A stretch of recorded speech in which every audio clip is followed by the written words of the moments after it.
Introduction to Demolishing Traits. The heart desires to kill a thief, but there is no way to seek revenge. Chapter 1. Apocalypse and Falling into the Water. You are listening at Novel Full.audio. Tan Changyan, a native of Jiaxing, had the courtesy name Xingyu. He attended a high school in the 9th year of the Wanli reign and passed away in the 5th year of the Tianqi reign, but only pretended to die. He had a son named Yuanliang and was named Tan Zhenliang. In the 7th year of the Tianqi reign, on the 18th day of the 5th lunar month, in the western garden, the sun is shining brightly and there is a lake, which shows. The lake is as bright as a mirror, very transparent, and the fish and grass in the lake are finely cut and detectable. The draught is slightly deep, and there are many rocks under the lake.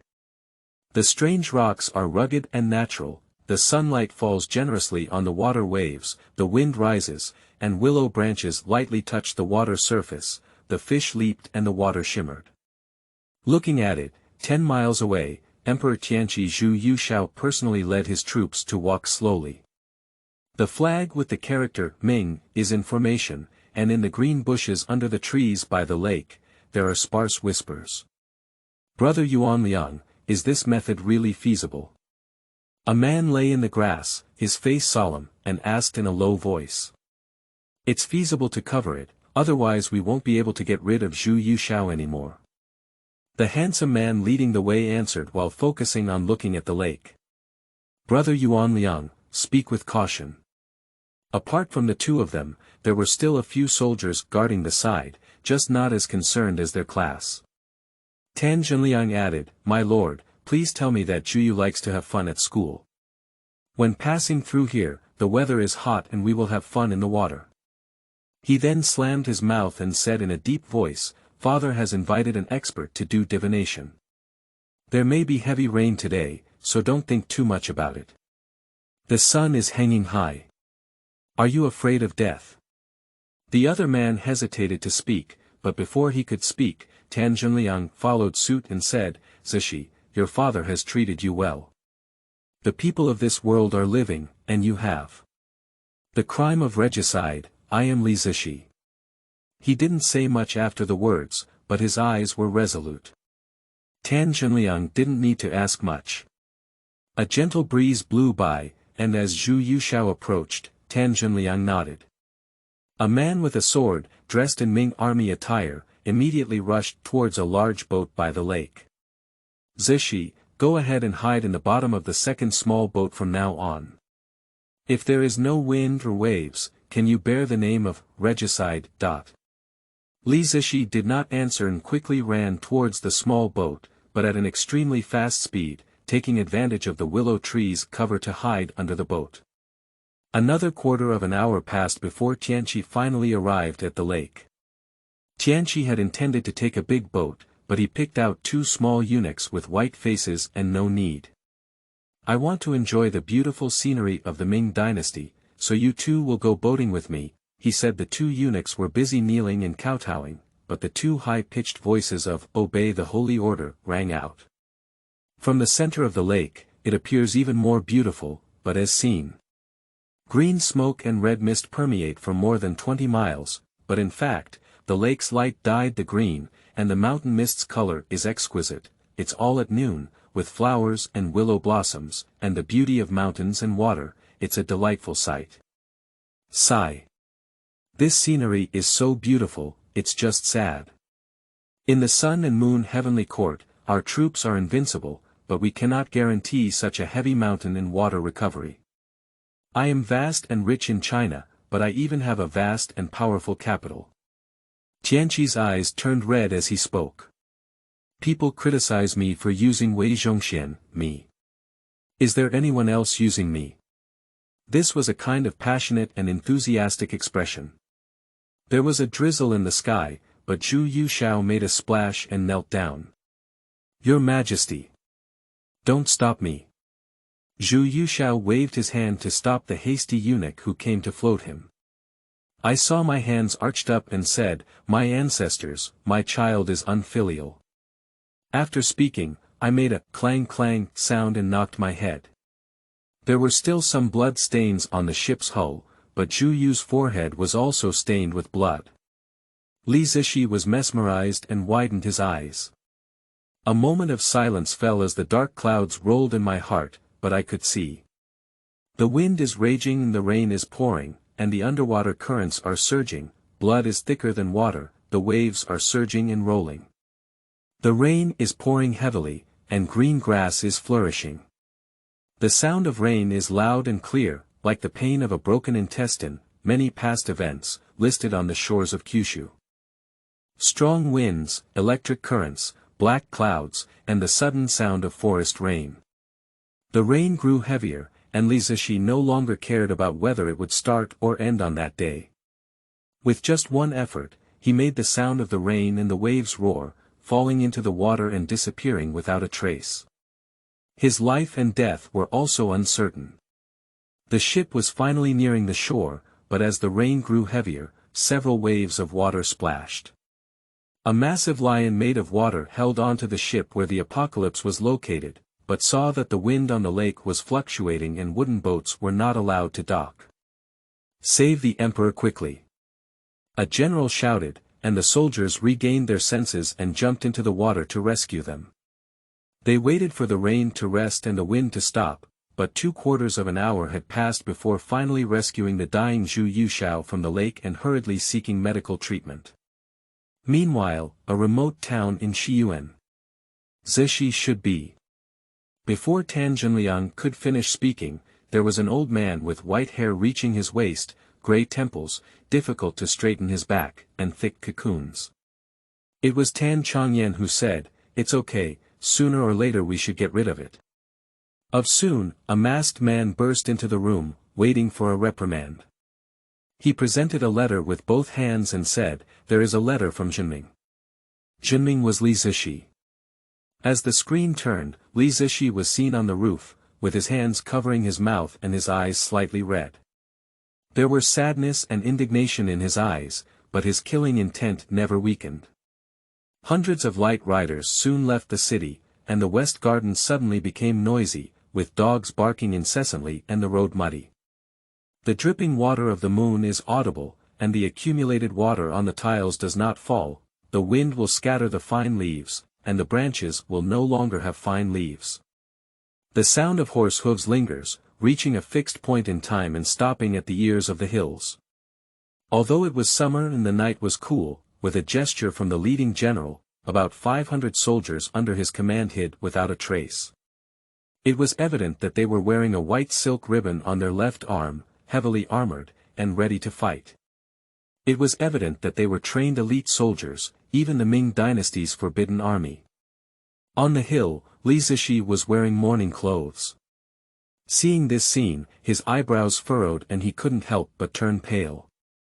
If it weren't for ambush beforehand, it would have been difficult to detect, right? Not long after, a dragon cart was escorted by more than 100 Ming soldiers. Release. Arrow. The leading general just lifted his hand and heard a gunshot. Suddenly, there was a piercing pain, and his gaze struggled to move. Just as he saw a blood hole, he let out a muffled groan and fell into the pool of blood. These white silk soldiers were in chaos and had not yet regained their senses. Behind them came the sound of horns, and over 100 heavily armored and artillery soldiers were shooting in unison. For a moment, the white silk soldiers suffered heavy casualties, shouting and panicking in a counterattack. They only saw a few people forming a military formation, constantly fighting against the besieged Ming army, blood splatters, bows and arrows against firearms, short swords against long spears, light cavalry against heavy armor. A leading general broke through the encirclement and had just formed a defensive circle, but was attacked by several Ming army generals with swords. They surrounded the enemy both inside and outside, striking back and forth. The leading general's face turned pale, and he shouted, "Zhang San and Li Si, you two should lead someone with me to charge and kill Long Sun. Wang Wu and Zhao Lu, hurry up and set your arrows to resist these Ming army rushing in." The generals replied in unison, "I will command you." They each led their own people to follow this biased general. As he charged forward, the general turned his head and said, Yuezhi, you should go back and report immediately. Moreover, Li Zishi went against the tide and asked Mr. Tan to leave the capital for temporary refuge. The fierce warrior who followed him in the battle turned his head and loudly responded, Old Wu, I'll see you in Shaoxing in the next life. Without waiting for a response, he stabbed and killed a Ming army, snatched his horse, and ran towards the West Garden. As time went by, 30 or 20 soldiers rushed to the side of Long Chase without stopping, without hesitation solving the soldiers guarding Long Chase. They cut open the curtain with a few cuts and kicked Long Chase away, but Zhang San and Li Si were hit by an impact and immediately fell to a dead end. The general behind him raised his eyes and looked angry on his face, murmuring, Master of the martial arts. There is no doubt that he must be someone who can deal with 2 prominent soldiers in the army with one blow. The old man in a black robe in front of me is also a powerful figure in the entire capital. And he is also the chief guard of Wei Zhongxian. The general surnamed Wu's eyes turned red, and he immediately engaged in a fight with the guard. In the midst of lightning and fire, swords collided and their moves were deadly, making it impossible to determine the winner. After several rounds of fighting, both of them were panting, their faces turned red, and their hearts were beating. The blood of the soldiers around them splattered incessantly, but they were also deaf. This guard has some real skills, not wearing armor, but gradually gaining the upper hand and showing a trend of victory. This battle is not a way out. The general's sweat has already soaked his forehead, and he is shocked. It's a long story. He stabbed himself with a sword and turned his back to the old man in the green robe. With a single sword, both of them saw blood. Suddenly turning their heads, the 2 of them began to fight again, only to see the old man in a blue robe stepping on the body of the soldier, and unexpectedly rising to a height of 1 or 2 meters in the air, with several cuts aimed at the crucial points. Ah! With a burst of pain, Lao Wu's whole body was covered in blood holes, and he had already lost his breath. However, he gritted his teeth against the eyes of the old man in the green robe, refusing to let go. Although he lost his life in several fights, he also disabled the right eye and kidney of the guard. Damn it! The old man trembled all over, but it was unclear whether he was angry or in pain. Soon, he fainted on the ground. But I don't know how long the fight lasted, and the white silk soldiers were all killed and injured, leaving less than 100 soldiers to resist. Although the shouting of killing echoed in the sky, it gradually decreased. Although the torchlight rose to the sky, it gradually subsided. Although the sound of breaking through the sky continued, it also became weaker and weaker. When only 30 or 20 soldiers were left, they formed a circular formation and shouted in unison. Li Zishi, you bastard! Li Zishi didn't care about these things and rode fast horses with his soldiers. Soon, he stopped the young general named Yu Ji. Seeing Li Zishi, the young general gritted his teeth and wished to devour him alive. Do you know why I submit to the court? Although it was a question, he remained expressionless and spoke coldly. Animal! I have control over you. The young general was excited and silently drew his sword. In northern Jili, I tasted the grace bestowed upon me and was able to save my mother. But in the boat, I heard that Zhu Youxiao's heart was focused on saving the people's ears, and he still had a conscience. I will not kill the innocent. How can Zhu Youxiao be innocent? You killed Zhu Youxiao to kill Wei Zhongxian, isn't he innocent? Then he spoke slowly again, you and I are just abandoned sons of Tan Changyan. If you want to die, I won't stop you. Please. What do you want me to do? He declared a great victory and injured Zhu Youxiao, but was unable to capture him. Bastard! Yu Ji picked up his sword and stabbed Li Zishi. As he approached, his chest was suddenly pierced, and 2 long spears pierced straight into his chest. He couldn't stop donating his blood, and the poem said. The dark moon stoops and the wind rustles, the traveler in the long sky smiles without a trace. Even if the hero's blood is full, throwing the head, hot blood, and rabbit mountain shadows. Li Zishi looked back at the young general named Zhou Yuezhi, his eyes filled with helplessness. Speaking of that battlefield, the war situation is nearing its end, and the Ming army has a safe chance of winning. Cicadas make noise in the forest, and birds sing in the mountains, the evening breeze is howling, the trees are still and the wind stops, blood splattered all over the ground, merging into a small stream to form a river, corpses scattered all over the ground, still heavily armored, grass with morning dew, and a strong smell of blood spreading. In the midst of lush weeds, a man with white silk tied to his left arm stood up, but saw. Standing 8 feet long, with slightly drooping eyebrows and wearing a small armor, holding a sword, upon closer inspection, it turned out to be a fish intestine. The fish intestine sword has long been lost and is one of the top 10 famous swords. This person is also known for his sharp edges, handsome and unrestrained demeanor, making him stand out among many Ming soldiers. However, at this time, his long hair was disheveled, he was extremely tired, his legs and feet were weak and trembling, and his inner cloth jacket was soaked in blood and water, making him very disheveled. A few Ming soldiers were about to attack, but they were hit and killed by 3 or 2 attacks, and the remaining Ming soldiers also attacked their people one after another. Several Ming army spears were stabbed indiscriminately, and due to their light armor, this general rolled and rolled on the ground 5 or 6 times, his whole body stained with yellow soil. He then dealt with one soldier, took away his spear, threw it towards the ground, and shot his whole body in mid-air. He then rolled in the air, avoiding bullets, and pulled up a heavy armored Ming soldier as a shield, moving along with it. He saw his sword coming out very quickly, heard the sound of his breaking through the air, and the Ming army was laid to the ground. In the darkness, it was difficult to aim, and the shadows of the trees swayed. He managed to make a straight path and flee. This person's name is Shi Zhenghao, around 20 years old.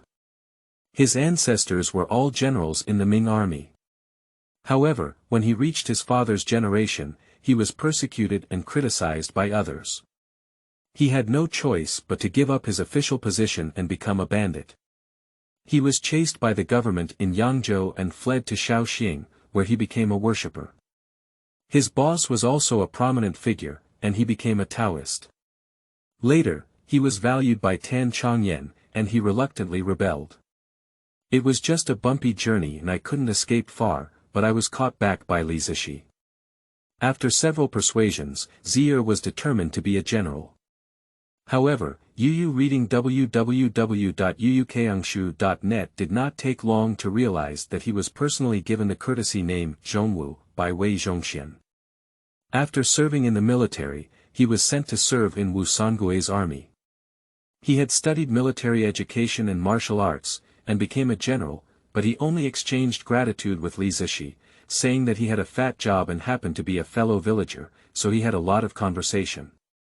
Li Zishi solved Shi Zhenghao's trouble and had to lead 500 or 600 cavalry to the small town outside the West Garden. However, Tan Chongyan said that they were tired and didn't think much, so they didn't send anyone out of the town again. This is also true. The strong army recruited from the 500 soldiers who went out was basically a ragtag group, even old, weak, sick, and disabled, with incomplete weapons, even legs and feet, and few horses left. Even if they went, they couldn't escape. Alan, you lead 400 able-bodied people to defend the gate, and Yuan Liang and I will go first. Tan Chongyan said to Tan Yuanlin on the side. Tan Yuanlin was the adopted son he had just picked up in Shaoxing. He was 5 or 6 years old and said his surname was Lin. He didn't remember anything else, so he gave him a name. Immediately after, Tan Yuanlin drew his sword and pressed it against Tan Chongyan's neck. As Tan Zhenliang was about to speak, Tan Yuanlin calmly said, "I've been in an old relationship for many years. Brother, you go." Tan Zhenliang had a puzzled and angry expression on his face, and his hands clenched tightly. "Let's go, Zhenliang. I'm also an old bone, and staying here can drag on time." Tan Chongyan turned his head and touched Tan Zhenliang's head, showing a kind and determined heart. Shi Zhenghao has not left yet, and some of the remaining experts are also top-notch. After a while, Tan Zhenliang left with some dead soldiers, while Tan Changyan would rather die than fight, but there was no complete body. Just on the way, Tan Changyan asked Tan Yuanlin about his background again and understood that there is a Lin family in Shaoxing. The Lin family in Shaoxing is very secretive, but they can control national intelligence. No matter how much Tan Yuanlin says, they are just abandoned children. Chapter 2. Departure Shuntian. You are listening at Novel Full.audio. At the Longhu Mountain Heavenly Master's mansion, the wind and smoke are clean, and the water and sky are one color. However, one can see. The flowing water is long and winding, with no end in sight. The mountains and waters are beautiful, leaving no worldly dust. The warblers sing softly, and cicadas sing in agreement with them. The morning glow blooms together with the white egret, the warm wind blows with the mountain people, the rain leaves numerous shadows, and the wet stream nurtures all things. The Heavenly Master Mansion stands tall on the mountain peak, exuding a majestic atmosphere. The clear moon and breeze leave no fallen leaves or standing water in front of the door. The aisle behind the door is clean and unobstructed, and the tiled tiles in the courtyard are meticulously crafted. The load-bearing beams of the house are genuine and affordable. The rest of the monasteries were surrounded by stars and moons, but they were also cleaned spotlessly. The bamboo forest is dense, and there are Taoists practicing Taoism in the forest. The back mountain is towering, and opponents are seeking advice here. King Daozi, whose real name is Shi Jianqin, indulges in idleness and playfulness all day long. However, he has been in the mountains for more than 20 years and has won the title of Qing generation. The other person, King Zhenzi, is his senior brother, and the Heavenly Master personally presides over their competition. In fact, the Qing generation has already reached the realm of Dao cultivation, and the winner will further become the Xian generation master. Senior brother, please give me some guidance. Just before the words could be finished, a long sword stabbed closer. King Daozi's reaction was also extremely fast. He tilted back and grabbed the long sword with 2 fingers, kicking his feet upwards, but his feet lost their strength. Just now, some moves were subdued, causing the onlookers to burst into laughter. For a long time, the original seriousness immediately became comical. Seeing his credit hand touching his buttocks, his mouth was full of moans and even a tendency to cheat. Congratulations to Zhenzi, junior brothers. I don't know who is quick-witted, bowing down, and a few people are also following suit. King Daozi didn't stay much, so he walked back to his bedroom and opened a room. Why didn't you go? If you did, I would have done my best, King Daozi said to the woman in front of him, with a strong look of regret in his eyes. This woman is also aloof and doesn't pay much attention to King Daozi. This woman's name is Lu Jichuan, her Taoist name is Qingguan, and her seniority is considered extremely high. The sun gradually set on the mountaintop, and cicadas chirped louder. There was a faint smoke from the stove and a murmuring stream near the stove. The Heavenly Master's mansion remained majestic. Young Master King Daozi, I request guidance from the Heavenly Master. This statement was very serious and far from the usual lazy Master King Daozi. The Heavenly Master walked out of the door, and both of them had a burst of artistic conception, incredibly powerful, making it difficult for even mosquitoes and insects to approach. The two of them had not yet started fighting, but there were more and more Taoist priests watching in front of the mansion. Take a move. The Heavenly Master spoke slowly, and as soon as he finished speaking, Shi Jianqin's sword suddenly lifted high. This is a Mo Dao, one of the 4 styles of Tang Dao. The handle is made of wood, and although it has been used for a long time, it is powerful with a sharp tip, which has long been lost. The knife technique was extremely fast, and the Heavenly Master couldn't resist it for a moment. The two of them immediately started to fight. As soon as he saw Shi's sword thrust upwards, the Heavenly Master immediately turned his sword to block it. In an instant, he saw the Heavenly Master wielding his long sword, intersecting swords, and sparks flying, which was truly spectacular. Shi Jianxin lowered his lower body and swept horizontally with a knife, like a dragon and snake walking with a long pen. The heavenly master was naturally defeated by this sword, supporting the ground with the sword. The person stepped into the air, flipped one after another, and then pulled the sword out of the ground, stabbing at Shi Jianxin. Shi Jianxin shook the sword, pressed it against the sword, stepped on both feet, and rolled in the air. Seeing the heavenly master also rolling in the air, it was a battle in the air.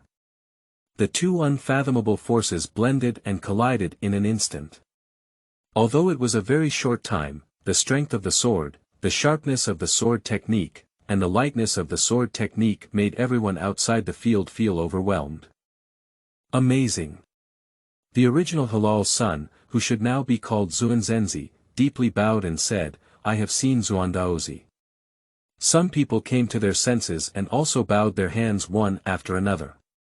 Qingguizi Lu Jichuan was also among them, just standing in front, and the voice was even louder in Shi Jianxin's ears. He heard Qingguizi's voice and took advantage of the gap between the two. Shi Jianxin gasped for breath, turned around and smiled at Qingguizi. He continued to fight against the heavenly master with his sword, but in the first round, both of them had figured out the bottom of each other. Only between Guizhong. Therefore, this fight was much more cautious, afraid of loopholes, so the fight naturally restrained and slowed down a lot. However, in the eyes of the Taoist onlookers, such efforts were still insurmountable to them. The natural moat. Suddenly, the heavenly master blinked at Shi Jianxin. Shi Jianxin naturally understood, showing off a flaw, and was pointed to the vital point by the heavenly master with his sword. The cheers outside suddenly erupted. Master Tian is really amazing. This Qing Xian Daozi also has some real skills. How did he lose to senior brother Xianzhenzi? It seems that Qing Huizi put in some effort when he spoke up, right? Is this? The rest was fine, but this last sentence made Lu Jichuan blush and he intentionally or unintentionally lowered his head. Zuandaozi didn't care, but nodded to the heavenly master again and walked straight back to his bedroom. However, halfway through, the heavenly master spoke loudly, "Zuandaozi, don't stay in your room for now. In the future, it will be used as a firewood house. You can live with Qingguizi first." This was just a different kind of voice, and everyone immediately started arguing. Hearing the heavenly master cough twice, they all went back to their rooms. Shi Jianxin and Lu Jichuan walked together, but they didn't say much. Qingguizi was still cold, but the previously noisy Shi Jianxin became more and more calm, and the killing intent and determination in his eyes became stronger, but naturally he didn't treat these many Taoists well. The full moon is flawless, rare to enjoy with leisure, rare to encounter beautiful women, visiting high mountains and flowing water, after several rounds of reincarnation, with countless thoughts flowing and waiting for years of hardship, one encounters a broken family and a tragic death. How can the waves in my heart be dissipated by the moonlight? The crying in the room was incessant, and the cool waves of summer nights made Lu Jichuan lean against the window. His eyes were red, his hair was messy, and when he looked sideways, it was even colder. His eyebrows and eyes were delicate, but it was somewhat desolate. The Lu family was originally considered a prestigious family and was persecuted by Wei Zhongxian and a group of people. All members of the family, except for the servants and the monk Lu Jichuan, were actually executed by the entire family. Even the newborn baby was still in its infancy, but it was also difficult to escape the clutches, and their property was confiscated. Outside the window was a stream of water, silent and flowing, but it was as terrifying as the sound of the heart. No animals were crying, and everyone was silently grieving and lamenting with Qingguizi. Shi Jianxin was alone with a girl for the first time and didn't know how to comfort her. He only knew that making a funny face was not appropriate, so he silently covered Lu Jichuan with a blanket, brewed a pot of hot tea, and a strand of her messy hair and even thoughts. "Do I make a bunk? You can sleep in bed, Lu Jichuan spoke in the gentlest tone, but tears still streamed down his face, turning into tears. Originally, Shi Jianxin wanted to ask if she cared, but thinking of her grief, he stopped speaking and took out a blanket to cover himself. He rolled over and sat up again. I will avenge you. Lu Jichuan only considered words of comfort and ignored them. In June, I will definitely set off to assassinate Wei Zhongxian, saving the people and avenging the Lu family. This sentence may seem light on the surface, but it is astonishing. Even Lu Jichuan's tears seem to have stopped in mid-air, and the wind outside the window has decreased slightly. Lu Jichuan did not question the truth or whether it could be successful. He spoke calmly, sleep, a blanket is enough. Although the surface was calm, the inner pain was still unbearable, but the constant coldness towards others made her facial expression not so out of control. Shi Jianxin was slightly stunned, but it took him a long time to recover. He put away a blanket, looked up, and met Lu Jichuan's 4 eyes. The two exchanged affectionate glances for a while, but remained silent for a long time. They both lowered their heads coincidentally. However, at this moment, Lu Jichuan had no intention of thinking about these romantic relationships. The night was long, and there was still no movement outside the window. Shi Jianxin had already fallen asleep, and there was light rain falling outside the window, dripping on the roof, making a loud noise. The rustling raindrops, the noise and disturbance of one's mood, the bending of green leaves, fragments falling on the heart, occasional muffled thunder, the boundless darkness of the sky, a long sigh, as if blood was splashing, the flowers are blooming and the fragrance is approaching, while the bamboo stream is closed and the spring is moving. It's amazing. Chaoxia seems like the clear sky still remains, all thoughts are lost, the past is with the wind, life is short and difficult, the old friend is not here, and the world is desolate, the rivers and mountains are so beautiful that they are not as good as before. Lin Dupeng is sad, how can he relieve his worries? Lu Jichuan silently shed tears, tears like rain in the sky, getting bigger and stronger. The pillow was wet, and Shi Jianxin reached out to wipe away the tears from the corners of his eyes. Ah! She rolled over, but Lu Jichuan was frightened and screamed loudly. I was worried about you, so I wanted to wait until you fell asleep before sleeping. I never wanted to sleep for a long time. Shi Jianxin held Lu Jichuan's hand with both hands and smiled. The night was slowly dispelled by the dawn, and the rain was replaced by the clear sky. His mood was also the same. The cold ice in Lu Jichuan's heart seemed to have been melted by the lazy Shi Jianxin. Looking back on last night, senior sister, with me around, you just need to treat yourself as a lazy Qingdaozi. It's Suandaozi. Qingguizi finally couldn't hold on anymore. After saying these words, she snuggled up in Shi Jianxin's arms, tears soaking her plain clothes. Qingguizi also let go of crying, crying so sadly and sympathetically that she no longer had any worries. Shi Jianxin caressed Qingguizi with one hand and gently embraced her waist with the other. The next morning, it was late May, and the sky became increasingly inflamed and hot. Neither Shi Jianxin nor Lu Jichuan slept well. Yu reading www.yuukangshu.net looked exhausted, but it inevitably made others think more. Some friends who usually spend time with Shi Jianxin would joke about it. Okay, is it progressing so fast? Shi Jianxin did not explain, as no one disturbed him. He woke up late with Lu Jichuan, so he did not have breakfast and avoided morning exercises. As noon approached, the beautiful scenery of Longhu Mountain was fully visible. The backyard is adorned with new greenery, after the wind stops and the rain lingers in the rainbow. Little pond's silver light leaps clear waves, there are many cicadas cool under the shade. Heavenly Master, can you come back this time?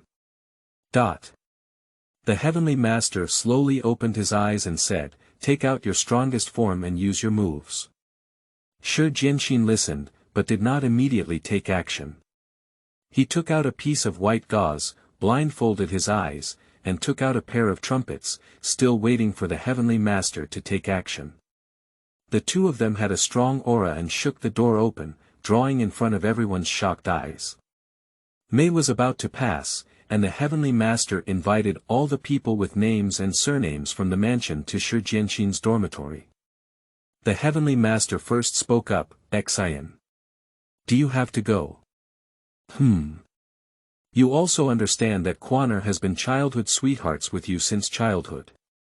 If anything unexpected happens to you, the Lu family. I'm just afraid. They can't kill me, and there are also some loyal and righteous people on the way. It's not difficult to retreat completely. Although this statement is arrogant, it is very fitting with Shi Jianxin's resolute gaze at the moment, without any conflict. The Heavenly Master and his ancestors remained silent, which can be considered as agreement. Thick green shade, scorching sun in the sky, scorching red sun. In June, snow can truly wash away injustice. The suffering of the human world is afraid that it will be covered with heavy snow, scattering all over the world. Chapter 3. First Encounter with Qing Shu. You are listening at novelfull.audio. Shi Jianxin went down the mountain alone, and after about 10 days, he finally arrived at Hangzhou Prefecture. Outside the mountain, there were green mountains and the West Lake was full of joy. The West Lake was empty and bright, with thousands of peaks, pavilions and towers, beautiful and quiet. Although it was scorching summer, the lake was still windy, and Shi Jianxin sat alone by the lake drinking tea. However, it can be said that a woman is as graceful as a startled swan, as graceful as a wandering dragon, with long hair floating to the waist, a delicate face, delicate facial features, fair and delicate hands, and slender and graceful.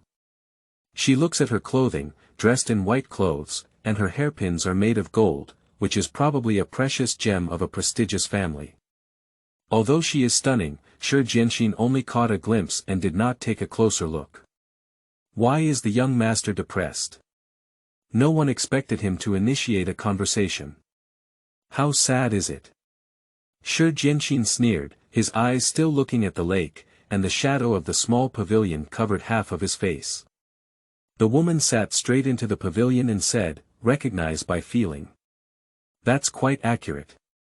I dare to ask the girl's name. Little girl Li Qingshu, can you ask the young master's surname and who? My surname is Shi, my name is Jian Xian. What can I do for you, Mississippi? Li Qingshu chuckled lightly, his smile swaying like the ripples on the lake's surface. You see that the young master is handsome, can you come and sit at home conveniently? It's rare for a woman to invite a man, but Shi Jianxin didn't know what to do, but he said, I'll bid farewell, Miss Hai Han. After speaking, he stood up and left, leaving Li Qingshu staring blankly at West Lake. The next evening, Shi Jianxin arrived at Yingtian Prefecture and prepared to find an inn to stay overnight before crossing the Grand Canal north. What kind of person? Shi Jianxin walked on the street, without any pedestrians, but felt a breath. Turning his head, it was Li Qingshu who followed him to this place. I happened to be on the way, so I came.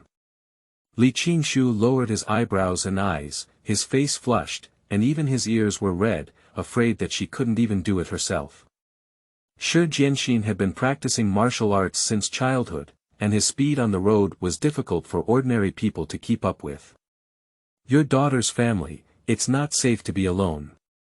Upon hearing this, Li Qingshu was stunned and Shi Jianxin spoke again, how good is that? I'll take you back to Hangzhou first.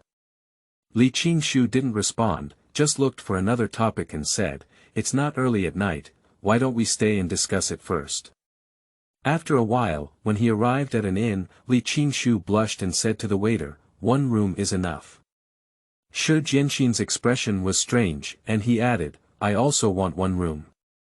Sir, we only have one room left for the upper room. Things didn't happen so coincidentally.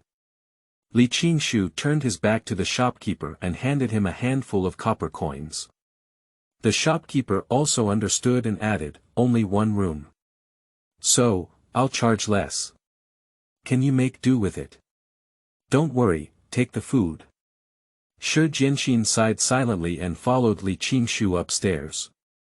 This night passed quickly and nothing happened. The next day, Shuzhi wanted to send Li Qingshu back to Hangzhou, but the other party didn't go. After lunch, Shuzhi was ready to go, but Li Qingshu kissed him directly. The blush was faint, and more importantly, the fragrance on Li Qingshu's body. Shuzhi was stunned, but he didn't break free. There was a very faint lip print on Shuzhi's mouth. Shuzhi was about to get angry, but he was forcefully suppressed by himself. Miss, I have already made up my mind to get married. This statement is false, but it can be considered quite accurate. Li Qingshu's eyes turned red and he hesitated to speak, unsure of what to say. Li Qingshu still followed Shuzhi northward. As soon as he set off, Li Qingshu gently grabbed Shuzhi's clothes and said, "Why don't you take me as a concubine?" Such a lady from a wealthy family, who was taken as a concubine, was unlikely to be approved by the elders of the family. Moreover, Shuzhi did not admire Li Qingshu and asked, "Then tell me why you like me, right?" "I just like you." Li Qingshu's voice was delicate, his cheeks slightly red, and his hands hugged Shuzhi again. "Since I saw you as a child." After leaving Yingtian Mansion, due to their limited financial resources, Shuzhi and Li Qingshu only traveled by land and about a dozen miles northward. As the sky gradually darkened, they arrived at a small village named Lu Family Village to beg for food and continue their journey. At midnight, we arrived at a chaotic grave. The bright moon hangs high, casting thin clouds over the soil.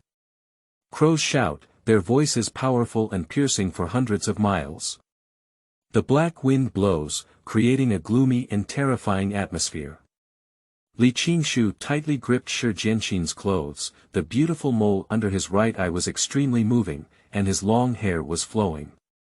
However, the young ladies from all walks of life had not seen much of the world, and at this moment, their eyes were red with fear.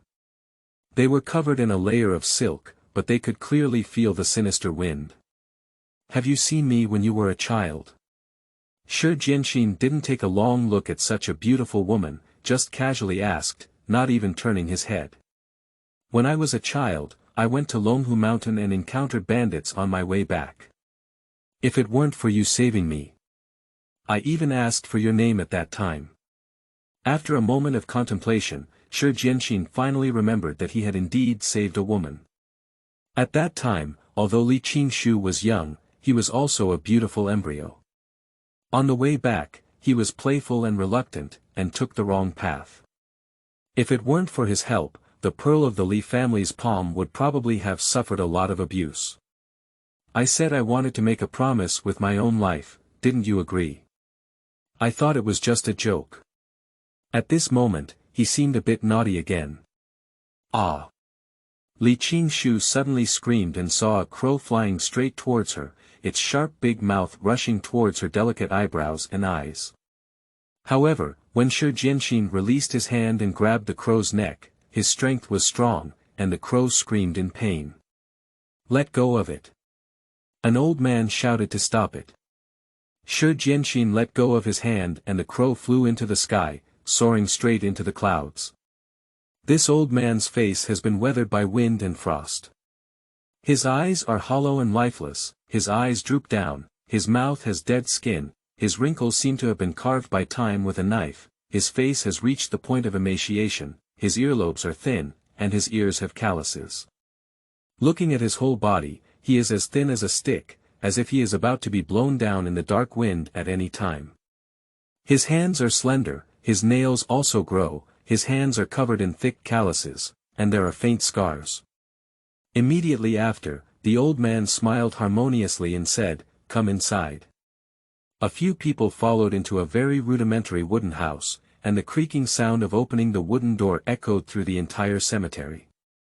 The old man only lit candles at home, and there were also a few captive crows. The old man caressed the crows, looked at Shuzhi carefully, and nodded with satisfaction. Are you quite compatible with that little girl from the Lu family? The Lu family. Lu Jichuan. Shi Jianxin immediately sat up, his eyes incredulous, as well as the living members of the Lu family. Yeah. How do you know her name? Didn't I send her into the mountains? Immediately after, Shi Jianxin roughly introduced himself. The old man was somewhat skeptical and asked some questions about Lu Jichuan. Seeing Shi Jianxin answering fluently, he finally felt relieved. His eyes were full of love, but he didn't care much about Li Qingshu. Oh, my great-grandson, let grandpa take a look. You're too thin, you're not as good as my granddaughter. Shi Jianxin once again recounted the current situation of the Lu family, but the atmosphere suddenly changed. What weapon did you use when a person is about to die? If fate permits, I hope you will bring shame to the Lu family. Mace. After speaking, the old man took a pair of maces and said, that's right. This is the weapon that Qin Qiong sent. The diamond mace is my old bone, so I'll teach you another general's ultimate skill. Flying horse worth spear. The old man wielded his double maces and played a few moves outside the house. Shi Jianxin couldn't take his eyes off his studies, but only demonstrated once. The old man vomited blood and fell to the ground, putting his mouth close to Shi Jianxin and saying, I am already a candle in the wind. I couldn't hold on to accompany my brothers. It was only through personal learning that I learned this unique skill. If it were to be lost, I would be afraid. Before he could finish speaking, he died of anger. The two of them sorted out their bodies, found a good piece of land, buried it, and erected a monument before continuing north. After arriving at Yangzhou Prefecture and entering the city, he found another inn to stay. After a few days, Shi Jianxin didn't reject Li Qingshu as much. It was mostly because the remaining silver gradually became empty, so he only asked for a room, bought some noodles, and quietly waited for dawn to continue his journey. Li Qingshu drank some wine this night and was helped to stumble up to the second floor. The sky was still as silent as death, and a few crows followed Shi Jianxin, standing on the roof in a daze. Occasionally, a few loud cries crossed the night sky. Around early in the morning, Li Qingshu, who had been drunk, changed his usual routine but was very strong. His red lips rose lightly and he kissed Shi Jianxin's lips again. Shi Jianxin had just fallen asleep, but the momentary softness made him suddenly wake up. He sat up, but he didn't know what force Li Qingshu had exerted. He pressed down and quickly tapped a few acupoints, and Li Qingshu fell asleep. The next day on his way, it was already the end of early June. Shi Jianxin looked at Li Qingshu with a complex expression in his eyes. I have a lover now, I hope you take it seriously. I'm sorry. Speaking of which, the forbidden city of Shuntian Prefecture, a vast 9 provinces with a history of thousands of years, is one of the 10 capitals of the ancient country. It boasts the prosperity of the capital during the spring and autumn period, the prosperity of the Yan and Zhao dynasties, the strength of the Yuan dynasty and the opening of the capital of the world, the vast and desolate territory, and the glory and disgrace of 100 generations. Ultimately, it is today's prosperity. Whether viewed from afar or up close, it appears particularly magnificent and eye-catching. Lord Hua, please meet me. Several eunuchs quickly bowed to Wei Zhongxian. Wei Zhongxian personally went out to invite Hua Weihua in, which can be said to be extremely prestigious. I don't know what Mr. Hua is asking for late at night. What's going on? Wei Zhongxian took a sip of tea and could also think of his plan. After the emperor fell into the water, he was unconscious for a long time. There may be a solution to this request, but it's just a disease that none of the imperial doctors in the court can diagnose. This is something that Hua Weihua has no ability to handle. Sir, I have obtained an elixir from all corners of the world. One day, I can go to the mansion to take it, boil it in an iron pot, and feed it to the Holy One for recovery. Wei Zhongxian's eyes suddenly lit up, and he looked up at Huo whom he had not seen much before. After analyzing his words carefully, he slowly spoke up and said, "You can have medicine that even the imperial physician cannot match. If there are any mistakes, can you afford it?" Wei Zhongxian asked in a sharp voice. Huo was a bit annoyed, but he didn't show any signs. He spoke again, "This is a small request from all over the country. The emperor is already unconscious. If the imperial physician has no way out, it would be better to die and become a living horse doctor. If it's successful, wouldn't you and I still share wealth and honor together, sir? I'll listen to you first, but how can you use an iron pot to boil medicine? If the emperor uses it, he must use a golden pot. My father-in-law is really clever, what he said is absolutely right. I'll go down and handle it now." Huo bowed deeply and said some polite words before leaving the mansion and returning to his own home. In July, at the same time, Shuzhi also traveled to Tianjin and arrived at a village, but saw the green and lush mountains rise and fall, and the blue and clear sky stretches for thousands of miles. Amidst lush grass and lush greenery, the village unfolds in vibrant red. Birds sing in the stream, and green trees provide shade. Hanging a restaurant flag high outside the fence, the willow wind and the cows and sheep are growing. Outside the village, one can hear a lot of noise inside, but upon entering the village, the scene is completely different. A few heroes, this is all the silver in the village. We really can't get any more. An old man knelt on the ground, holding onto the leader's pants legs with both hands, his eyes slightly red, and a pleading expression on his face. "Only so much money, you don't even have enough to send beggars." The leader was relatively young, with a sturdy physique, muscular physique, and a somewhat fierce expression. He held a silver gun and pointed straight at the old man. Seeing this scene, Shuzhi's slightly angry expression appeared. Yu Shu clenched his fists, but approached slowly and said, "Stones from other mountains can be used to attack jade. Why don't you come with me and save the world?" The leader's face was somewhat grim. He slapped Shuzhi in the face, who was unprepared and blushed with a slap. "I don't even make a living, how can I help the people? Just eliminate evil for the people, isn't it?" The leader became even angrier, stabbing his spear horizontally and directly shooting at Shuzhi. Shuzhi dodged on one side, grabbed the handle with one hand, and the leader pulled out his gun again. After several assassinations, Shuzhi calmly responded. Later on, Shuzhi gasped for breath and said, "How can you use the Luo family's marksmanship to be a bandit?" Seeing that the other party did not answer, he drew out his double maces and subdued them after several fights. The other party then spoke up and said, "I'll call you Jiang. My ancestors are branches of the Luo family, and I know a little bit." At this point, the other party had already lost their previous arrogance, but was a bit subservient. After this, it was effortless, and even Shuzhi himself was somewhat shocked. He immediately stayed here for the night. I took Jiang to the hotel, ordered a few drinks, bought a few plates of meat and leeks, and started eating with Jiang. However, due to their mutual assistance, they also confiscated the money. "Why did you come out to commit the crime?" "My family passed away early, had no livelihood, and my home was looted by bandits. Later, I became their leader." Jiang felt a little sad and poured a bowl of wine. "Are you afraid of death?" "Who is not afraid? Where are you going next?" Shuzhi didn't rush to answer and took a few bites of meat to eat. His voice was a bit unclear. "Shuntian Prefecture. I will definitely show my respect for you. There's no need to be polite.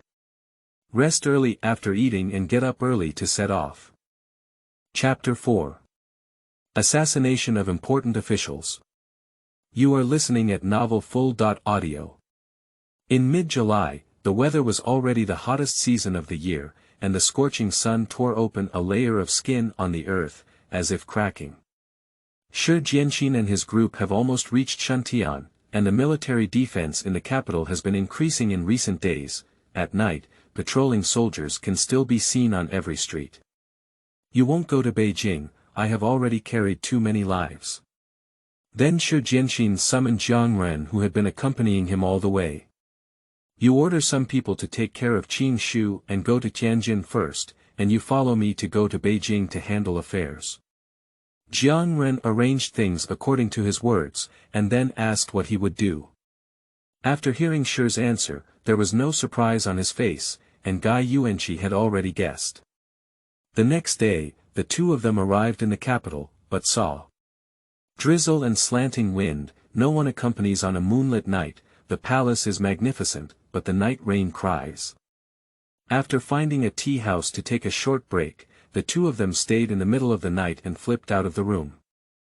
They changed into black clothes and headed towards the palace with weapons. Jumping onto the roof.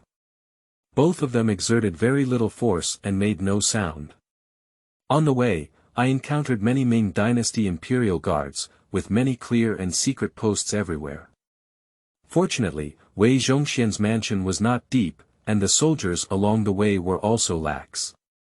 With a few touches, they reached Wei's mansion, and the two of them took the opportunity to lie down on the roof and listen for news. There were only 3 people in the room, Wei Zhongxian, Shi Zhenghao, and Tan Yuanlin. The 3 of them sat close, afraid that even Shi Jianxin might not be confident in killing them with a single blow. How do you think about the current anti-party situation? But Tan Zhenliang has not yet been executed, afraid that if he escapes elsewhere, it will cause unrest. Wei Zhongxian spoke calmly and picked up the high-quality tea from the nearby camphor wood table, drinking it all in one gulp. In my opinion, it doesn't matter. If Li Zishi wants to get rid of the Tan family, he will take action himself. Tan Zhenliang is not deeply involved with us, so there's no need to worry about being just a nobody. Tan Yuanlin closed his eyes and listened quietly to Shi Zhenghao's words. After his words fell, he added a few words. But it's not a big deal. The top priority should be to stabilize the situation in northeast China. It's better for Brother Zhenghao to go to northeast China in a few days. The situation in Daming is now in danger. No one answered in the main hall. When Tan Yuanlin went to brew another pot of tea for Wei Zhongxian turned to Shi Zhenghao and asked, why not set off immediately tomorrow? Is it too hasty? Shi Zhenghao immediately stood up with a resolute gaze and said, I certainly don't know.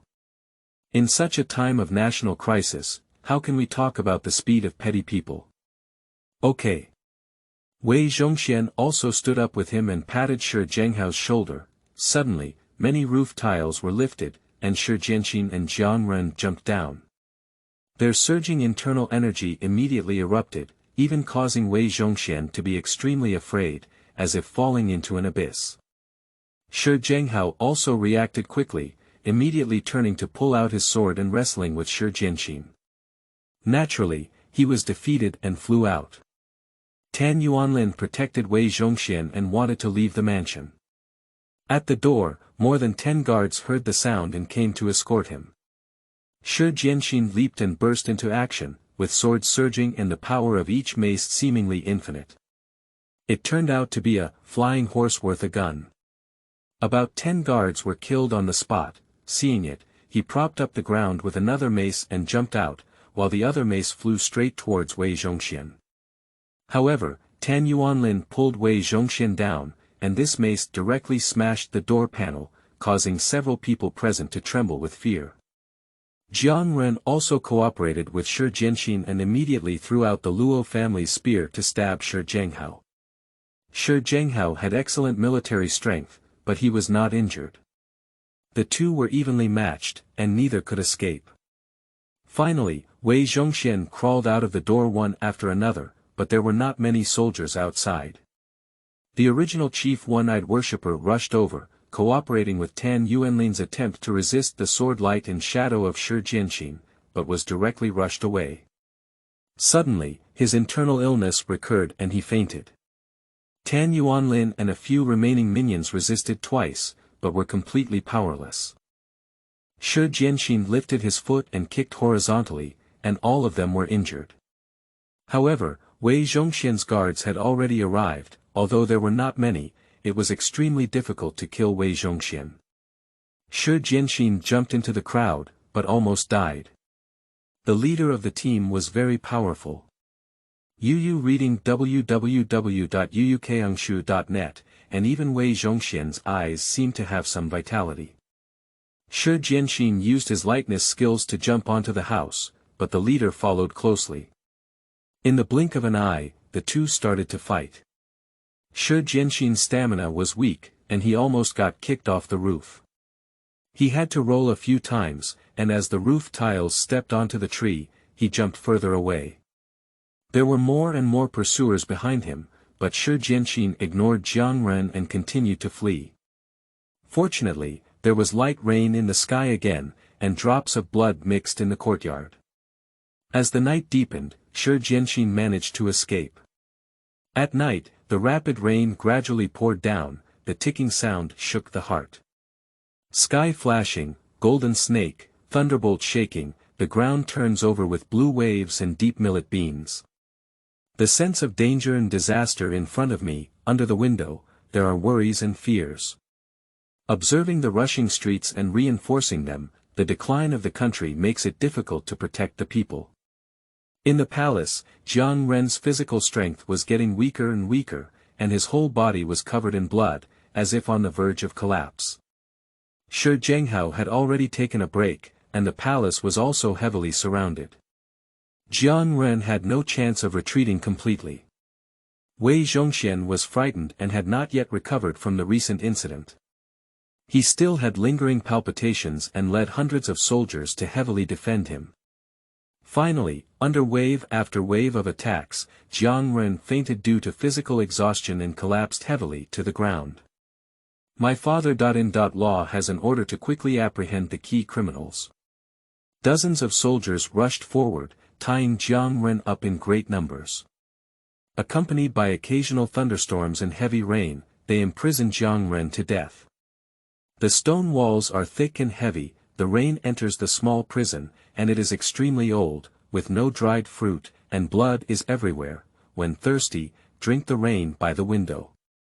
How can hunger be relieved? Then drink the rain to fill the stomach. The crows chirp and form a single tree, and the early sun shines without entering the house. The room was empty, and it was said that those who came were fearless, but in the end, they also had to walk towards the execution ground. This was the harshest prison of the Ming dynasty. The Zunwuzu Prison. Chapter 5. Returning Wild Goose in Luoyang. You are listening at novelfull.audio. Shuntian, inside the Zunwuzu prison, droplets of water from unknown places kept echoing through this silent space. No prisoners spoke, and the smell of death spread. The hay under Jiang Ren's body has been stained red with blood, and the palm-sized window cannot let in any wind. Amidst the scorching sun, Jiang Ren's sweat blended with the smell of blood, filling the entire prison.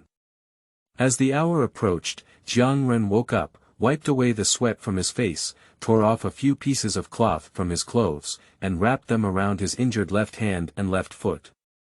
He felt a little uneasy in his heart. Probably no one could face death directly, and he didn't care at all. In addition, there is also some anger towards Shi Jianxin, but he should be grateful that Wei Zhongxian has not died yet, otherwise his consequences will be even more tragic. Call Zhang Nanxiao to come and discuss important matters. Wei Zhongxian instructed his servants in the mansion. The servant hurriedly responded and immediately walked towards the deepest part of the palace. Then came with a black-robed man. Gongdong, may I ask if there is anything I can do to send an inner guard for?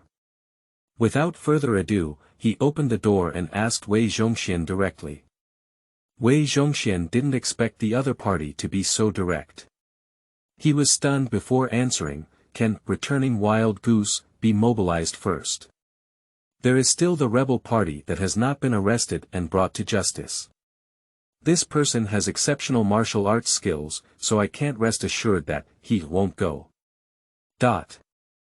Can we first give the power of transfer to Li Zishi, so that he can act conveniently? Jing Nanxiao never responded, and no one in the entire palace dared to deal with Wei Zhongxian like this. Brother Zipei, you should answer the question. Wei Zhongxian was also somewhat annoyed, his tone was not good, and his eyes were fixed on Jing Nanxiao like eagles, without taking his eyes off. As long as the father-in-law arranges everything himself, there is no need to notify the villain. Jing Nanxiao finally smiled, there are still important matters to attend to. The villain will leave first. He hurriedly left. Wei Zhongxian glanced diagonally at the back of Jing Nanxiao and coldly hummed back to the inscription on the inner room. The speed difference person is heading to Luoyang, and then you will be granted the authority to act and manage conveniently, arrest assassins, and strictly investigate various martial arts sects along the way. As the pen fell, 2 young eunuchs were called in and the letter was transmitted to Li Zishi. This, returning wild goose, was quite powerful. It had established organizations since pre-Qing times, including Jinka, Yurong, and others under its name. By the time Qin swept the 6 states and completed the 4 Seas campaign, it was disintegrated by the Qin state, leaving only the Jinka branch to pass down. Later, due to the chaos in the Central Plains and the North-South disputes, there was gradually no news, and in the end, it was almost destroyed. The late Emperor Zhu Yuanzhang established the Sun and Moon Heavenly Court. In order to eliminate treacherous officials, he once again recruited righteous people from all over the world and reorganized the returning wild goose. He was fortunate enough to have Wang Wan write a poem titled Returning Wild Goose at the foot of the Beiga Mountain, which read, Returning Wild Goose to the edge of Luoyang. He placed him in the territory of Luoyang in Hunan province and obeyed the court's orders. But it was said that Shi Jianxin had fled all the way. After fleeing from Shuntian, he had originally planned to go west to avoid the wind. However, the imperial army heavily guarded the way and had no choice but to flee south. He changed his attire, his heart was horizontal, and he buried his double mace underground. Although it was unclear whether he could still retrieve it, he could only do so. It was around September, and the journey delayed a lot of time. Shi Jianxin finally arrived in Yangzhou. Yangzhou Prefecture is still relatively idle, and most of the officials in Yangzhou are also busy with trivial matters such as agricultural harvests and foreign visitors. Naturally, there is no leisure time to help Wei Zhongxian apprehend criminals. It is not easy to find someone in the vast sea of people, and Wei Zhongxian naturally knows that no one will respond to his requests. He did not give any orders, but the returning geese have already arrived in Yangzhou. Because Shi Jianxin delayed a lot of time along the way, the returning wild goose had indeed caught up with them. Although they were still unable to find Shi Jianxin, they had roughly traced the prisoner's location and several assassins had already arrived in Yangzhou first. The experts of returning wild goose can be roughly divided into 3 categories: heaven, earth, and human. The character heaven has 2 gates of yin and yang, 5 masters of Yi, Ding, Ji, Xin, and Gui in the Yin gate, 5 masters of Jia, Bing, Wu, Geng, and Ren in the Yang gate, and several martial arts experts in the martial arts world in the other 2 gates of earth and human. Among them, returning wild goose has the strongest strength of Sun Guoting in Yang Jia. Annotation: returning wild goose includes Yang Jia Sun Guoting, Yang Bing Lin Ziyu, Yang Wu Lin Zmo, Yang Geng Li Qinshen, Ang Ren Zhang Maxu, Yin Yi Luo Suxian, Yin Ding Zhao Xicheng, Yin Ji Wu Daoming, Yin Xin Li Luohan, Yin Gui Qin Jinghong. After several days, it was already early September when Shi Jianxin was ready to leave Yangzhou and pass through the Beijing-Hangzhou Canal. He called for a small, canopied boat with a slanting wind and drizzling rain. Sitting inside the boat, he felt much more at ease. Shi Jianxin instructed the boatman to take the boat to Hangzhou. The moonlight is full, the bright moon is in the sky, the breeze is gentle, birds are singing in the creek, by the water bank and pond, the reeds are blooming, drifting like snow, how beautiful. Looking at such a beautiful scenery, Shuzhi couldn't help but blush in his eyes. Appreciating the scenery alone added to the feeling of sadness and desolation.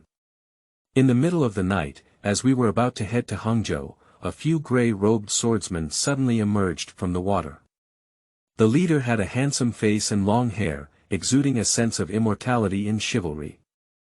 After a few people boarded the ship, without saying a word, they went straight to kill the boatman. Blood splattered onto Shuzhi's face. At this moment, Shuzhi had already regained consciousness and was extremely angry. However, he was unarmed and could not kill the enemy for the time being. He had to ask, "Who are you?" He then clenched his hands and prepared to fight at all times. In the middle of the Luo River, Yang Jia's son passed through the court. The leader remained expressionless, only standing with a sword. A few people behind him had already moved and surrounded Shuzhi. This kind of struggle is unfair. Aren't you afraid of being ridiculed by the people of the world? Shuzhi observed the positions of several people with his eyes, while devising an escape route to delay time. Take action. Sun Guoting ordered several people to besiege, and Shuzhi was not afraid either. He picked up the boatman's oars and engaged in a fight with the others, rolling in the air a few times, forcefully kicking one person into the water, and then confronting the remaining few. However, Sun Guoting's rapid attack made it difficult for Shuzhi to dodge, so he had to respond quickly. With only a few strokes, the oars of the boat were cut off. Shuzhi had no choice but to use the edge of the boat to jump and fly a few times on the water surface, forcing him to jump into the water. The water and grass were intertwined in the water, and Shuzhi finally found the person who had just come down. He used his martial arts skills to grab a long sword, put in all his strength, and swam back to the surface. As soon as Sun Guoting saw his head exposed, he wielded his sword and cut it. The two of them were high and low, and Shuzhi had no choice but to dive into the water again. This scumbag was also very clever. He swam under the boat, broke through the water with a knife, and with his own impact and the hardness of the knife, he shattered the bottom of the boat. He jumped onto the boat, and several people were afraid of his strong strength. They retreated back to the edge of the boat, and when they saw the letter, they rushed straight towards one person, then plunged him into the water. After another turn, they even killed the person who came to support. Blood stained the water surface. The name of the person who was killed, Zhao Sicheng, can also be considered a powerful figure. However, he did not rest in pursuit of Shuzhi, and was so weak that his waist was directly cut off. The water surface gradually became rough and stormy, and the rain grew heavier and heavier. The water rose and the ships rose, and the moonlight was blocked by dark clouds, making it difficult to see the surrounding things clearly. Shuzhi had to deal with the attacking people first. After another 3 or 2 minutes, Sun Guoting finally returned to the ship and continued to fight. The two were evenly matched, and Sun Guoting had a slight advantage. However, the small boat was still a small boat, unable to bear the weight of so many people, and unexpectedly exploded, causing several people to fall into the water one after another. In addition, the night was dark, and no one could find anyone. The river sinks and birds shadow over, swimming fish can hear through the clear waves. No moon shines in the dark night, whose heart only rotate the sun and moon. The next day, the sun shone in the sky and the smoke dissipated. Shuzhi fainted in the impact and was transported by the river to an unnamed place. Within a radius of more than 10 miles, there was no human habitation.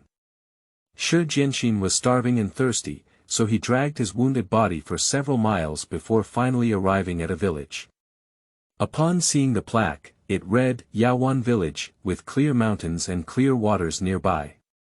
However, Shuzhi had just seen this place of hope, but his eyes turned black and he fell heavily to the ground. Fortunately, some villagers arrived and placed the release letter in the village. Chapter 6. Shuzhi Xian is deceived into water. You are listening at Novel Full.audio. Speaking of which, after Shi Jianxin was rescued, due to injuries to his entire body and prolonged soaking in water, his physical strength was severely insufficient. He rested for a whole day before getting up. As I entered the house under the moonlight, my hands suddenly felt sore. I hadn't rested for too long, and my eyes kept donating tears, wetting the entire bed and bedding. I wanted to straighten my back, but it suddenly hurt. I had no choice but to lie down on the bed.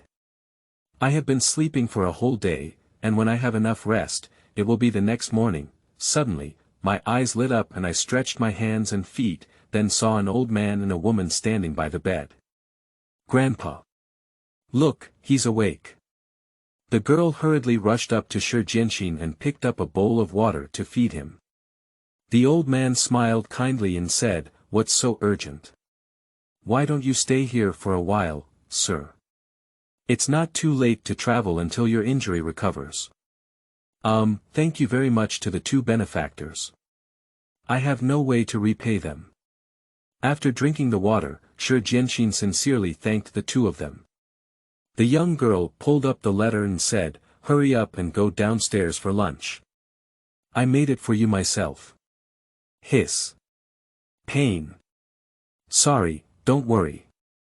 The girl quickly apologized to Shi Jianxin and slowly helped him sit down. The old man slowly spoke up, "Aya, take it easy. Do you understand? You're not a big deal, are you?" The girl responded with 2 words and began to pay close attention to Shi Jianxin. Shi Jianxin's heavy mood was relieved by the joyful scene, and he gently shook his head. "That's good, I'll bring you the food." Immediately after, the girl left the room and looked at her back. However, it suddenly reminded Shi Jianxin of Lu Zhichuan's back when he returned to the room. Shi Jianxin was taken aback and couldn't help but feel a bit uneasy. "What's on your mind, young master?" "Ah. No, I dare ask the benefactors' surnames. My daughter and I both have the surname Lin, my daughter's name is Jia, and my husband's name is Kongsheng." Shi Jianxin pondered and said, "Jia. Jia. A good name. A good name." Lin Kongsheng smiled and then spoke again, "Young master, how could something hurt so badly?" Before Shi Jianxin could agree, Lin Jia happened to come in with a meal and also agreed, "Yes, I was picking herbs outside with my grandfather. We passed by a river and saw a red patch. I didn't expect you to be injured so badly. Fortunately, my grandfather knew some medical skills, otherwise it was still unknown whether you could live or not." Upon hearing these words, Shi Jianxin thought back twice in his mind. Only then did he remember that he had indeed been helped to drink something like medicinal soup last night. He struggled to endure the pain and stood up, then knelt down for Lin Kongsheng and said, "Thank you very much to the two benefactors. If it weren't for them, the little terror would have already died." "What are you saying?" It's okay. Saving people is a doctor's duty. What's the point of this?" Then a few people chatted and exchanged pleasantries. After lunch, Lin Kongsheng went up the mountain alone to pick herbs, leaving Lin Jia to take care of Shi Jianxin. "Speaking of which, why are you looking like this?" "Miss, you're laughing now. It doesn't matter if you want to say it. If it weren't for Miss, I would have already lost my life." Lin Jia curiously gathered around Shi Jianxin, only to discover that Miss Jia was also a peerless beauty in the world. Jia looked about 15 or 16 years old, with a charming face and a delicate demeanor. Watching her pursing her lips and smiling, her skin as white as snow, even more charming, wearing another snow-white plain coat and staring at Shi Jianxin so straightforwardly made him feel a bit shy. "Actually, I am a key criminal of the court," Shi Jianxin said calmly. "How to say this?" After hesitating for a while, Shi Jianxin still said, "It's better not to know about my past, girl." Then he added, "Living at the girl's house is a bit inconvenient. Why don't I move out now?" Lin Jia's face showed a puzzled expression and said, "How do you feel inconvenienced, young master. It's probably because the young lady didn't treat you well. This doesn't happen either, it's just that I'm afraid it might delay you and your father. Lin Jia was a bit unhappy and took Shi Jianxin's hand. Oh, don't worry so much, go rest now. Shi Jianxin looked at Lin Jia, but the more he looked at her, the more he looked like Lu Jichuan. His longing was even more aroused. By the way, what is this place? If you go to Hangzhou, just walk straight south for more than 10 miles, Lin Jia replied. The next morning, Lin Kongsheng returned with the necessary medicinal materials, rested for half a day, and instructed Lin Jia to decoct the medicine. Drink it quickly, I'm afraid I'll get cold. Lin Jia carried the medicine into the room, and after seeing that she had taken it, she rested for 2 more days before preparing to return to Hangzhou first. Early one morning, Shi Jianxin had already woken up and didn't want to make too much noise. He packed his almost empty luggage and left a note with the words, "Thank you for your life-saving kindness. I have something important to attend to, so I left first. I hope for your understanding." But when I was putting out the note, I saw a piece of paper written by Lin Jia. If the young master leaves, I hope to visit him every 5 years. Such happy times are rare. Jia has love in her heart, and she speaks of her hardships on paper. Shi Jianxin tore open this note, considered to have read it, jumped down the stairs, lightly stepped on the air, and then left without looking back, feeling a little uneasy in his heart. Heading south, we arrived at a pier and familiar with it, we summoned a boat to head south towards Hangzhou. Along the way, the scenery was ethereal, with water mist intertwined and diffuse, as if releasing the confusion in Jian Xian's heart. What did he do when he arrived in Hangzhou? Thinking about it, Shi Jianxin fell asleep and woke up after more than 10 minutes, awakened by the boatman. "Sir, why don't you cut it off?" Shi Jianxin felt a little unhappy and took out a string of copper coins, intending to pay some benefits or something. The boatman looked at it and was also helpless. He frowned and said, "Young master, it's not that I didn't give you money, nor am I greedy for 3 taels of silver." Upon hearing these words, Shi Jianxin restrained his displeasure and put away the copper coin, asking, "So, what's up, sir?" "There's a water ghost ahead." The boatman lowered his oars, wiped his sweat, and spoke in response. Shi Jianxin became a little angry again and said, "What kind of water ghost? How could there be a mention of a god ghost?" "Young master, many lives have already been lost before. They all say they are water ghosts. If you don't believe me, I will transport them to the city for you. You can go and inquire. A few days ago, a person just died." The boatman said wrongly. "Well, what kind of territory is this? I'll get off the ship and land myself. Probably in the Kunshan area of Suzhou Prefecture, around here." "Young master, be extremely careful." Shi Jianxin got off the boat, said thank you, paid for the boat, and then walked straight through the reeds and left. After walking for half a day, in the afternoon, Shi Jianxin sat by the water to rest and continued to nibble on his own dry food, feeling so relaxed and happy. Suddenly, a splash of water splashed out, and one person jumped out of the water. Behind them was like a rushing water, and even Shi Jian couldn't help but be shocked. Shi Jianxin immediately brought up a pair of swords he had found in Lin Jia's house to replace the mace and loudly asked, "Who is that? Take your wealth and life. Hurry up and die." The newcomer immediately flew down again. This person is exceptionally skilled in martial arts, with an average appearance and sharp edges. However, at first glance, the moisture is extremely heavy, making a long blade. "Are you the so-called water ghost?" Shi Jianxin asked again, "No need to talk nonsense, you are dying." The long blade pierced through the air and stabbed directly at Shi Jianxin. Although he had just recovered, Shi Jianxin was not inferior.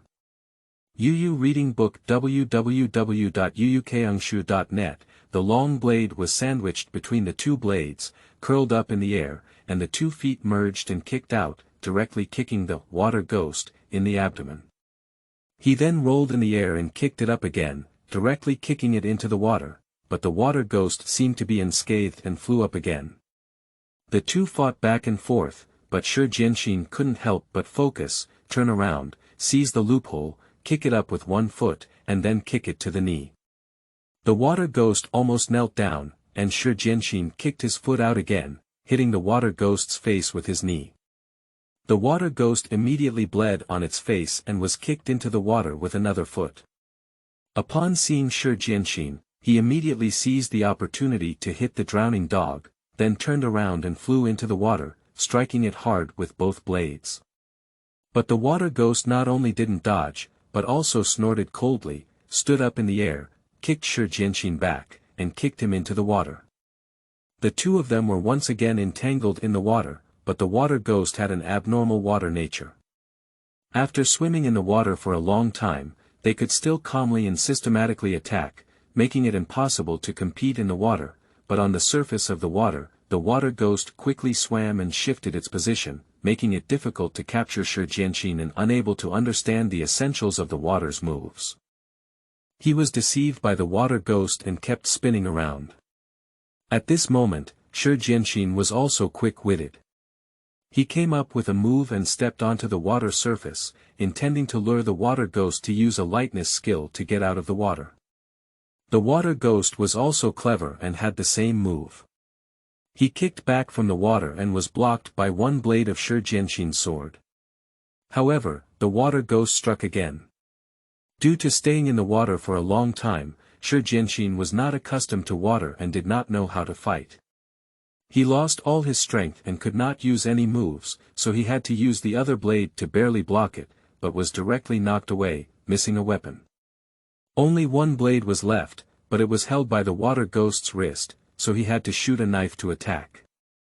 The eyes of the water ghost dodged on one side, although he repelled the water demon, he left himself without weapons, making the already unfavorable situation even worse. Chapter 7.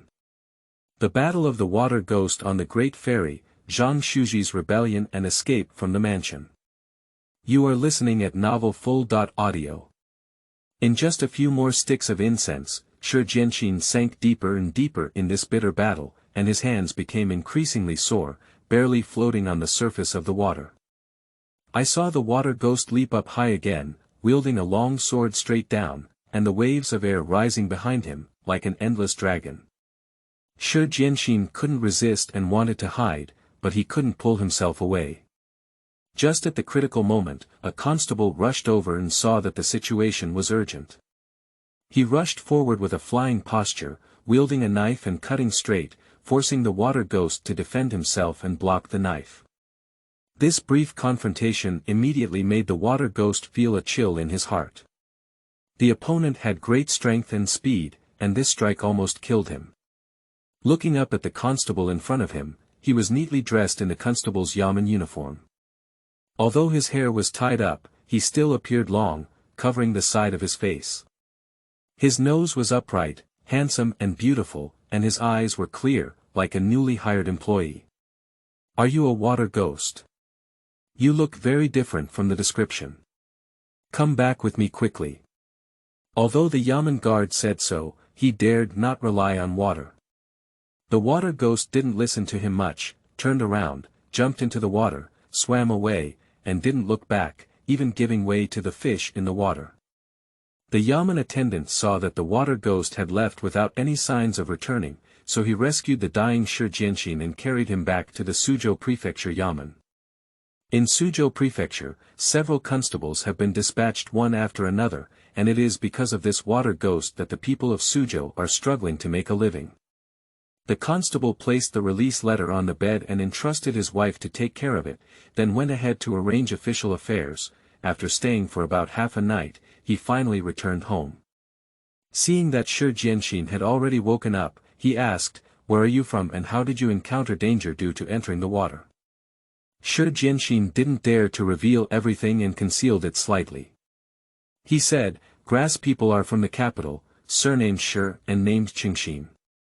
My grandfather's business is declining, and he rushed to Shui with goods to trade. He passed by the water and river, but was robbed by water ghosts and almost died. Are you sure what you said is true or not? Shuzhi immediately knelt down and bowed, dragging his injured body. The superior officials are well aware that every word spoken by the grassroots is true. But I see you have some martial arts skills and can hold on for so long. To report to the officials, I have been in business since I was young and have followed my grandfather. In today's world, I have to learn some martial arts to defend myself and also deal with bandits, right? Shuzhi responded calmly, making the constable believe me even more. He immediately spoke up, that can be considered an acquaintance. I am Zhang Shuzhi, and this is my wife. He also pointed to the woman. Shuzhi said, it's a pleasure to meet the brother of the garrison, but I have one more thing to say. What's up? But it doesn't matter.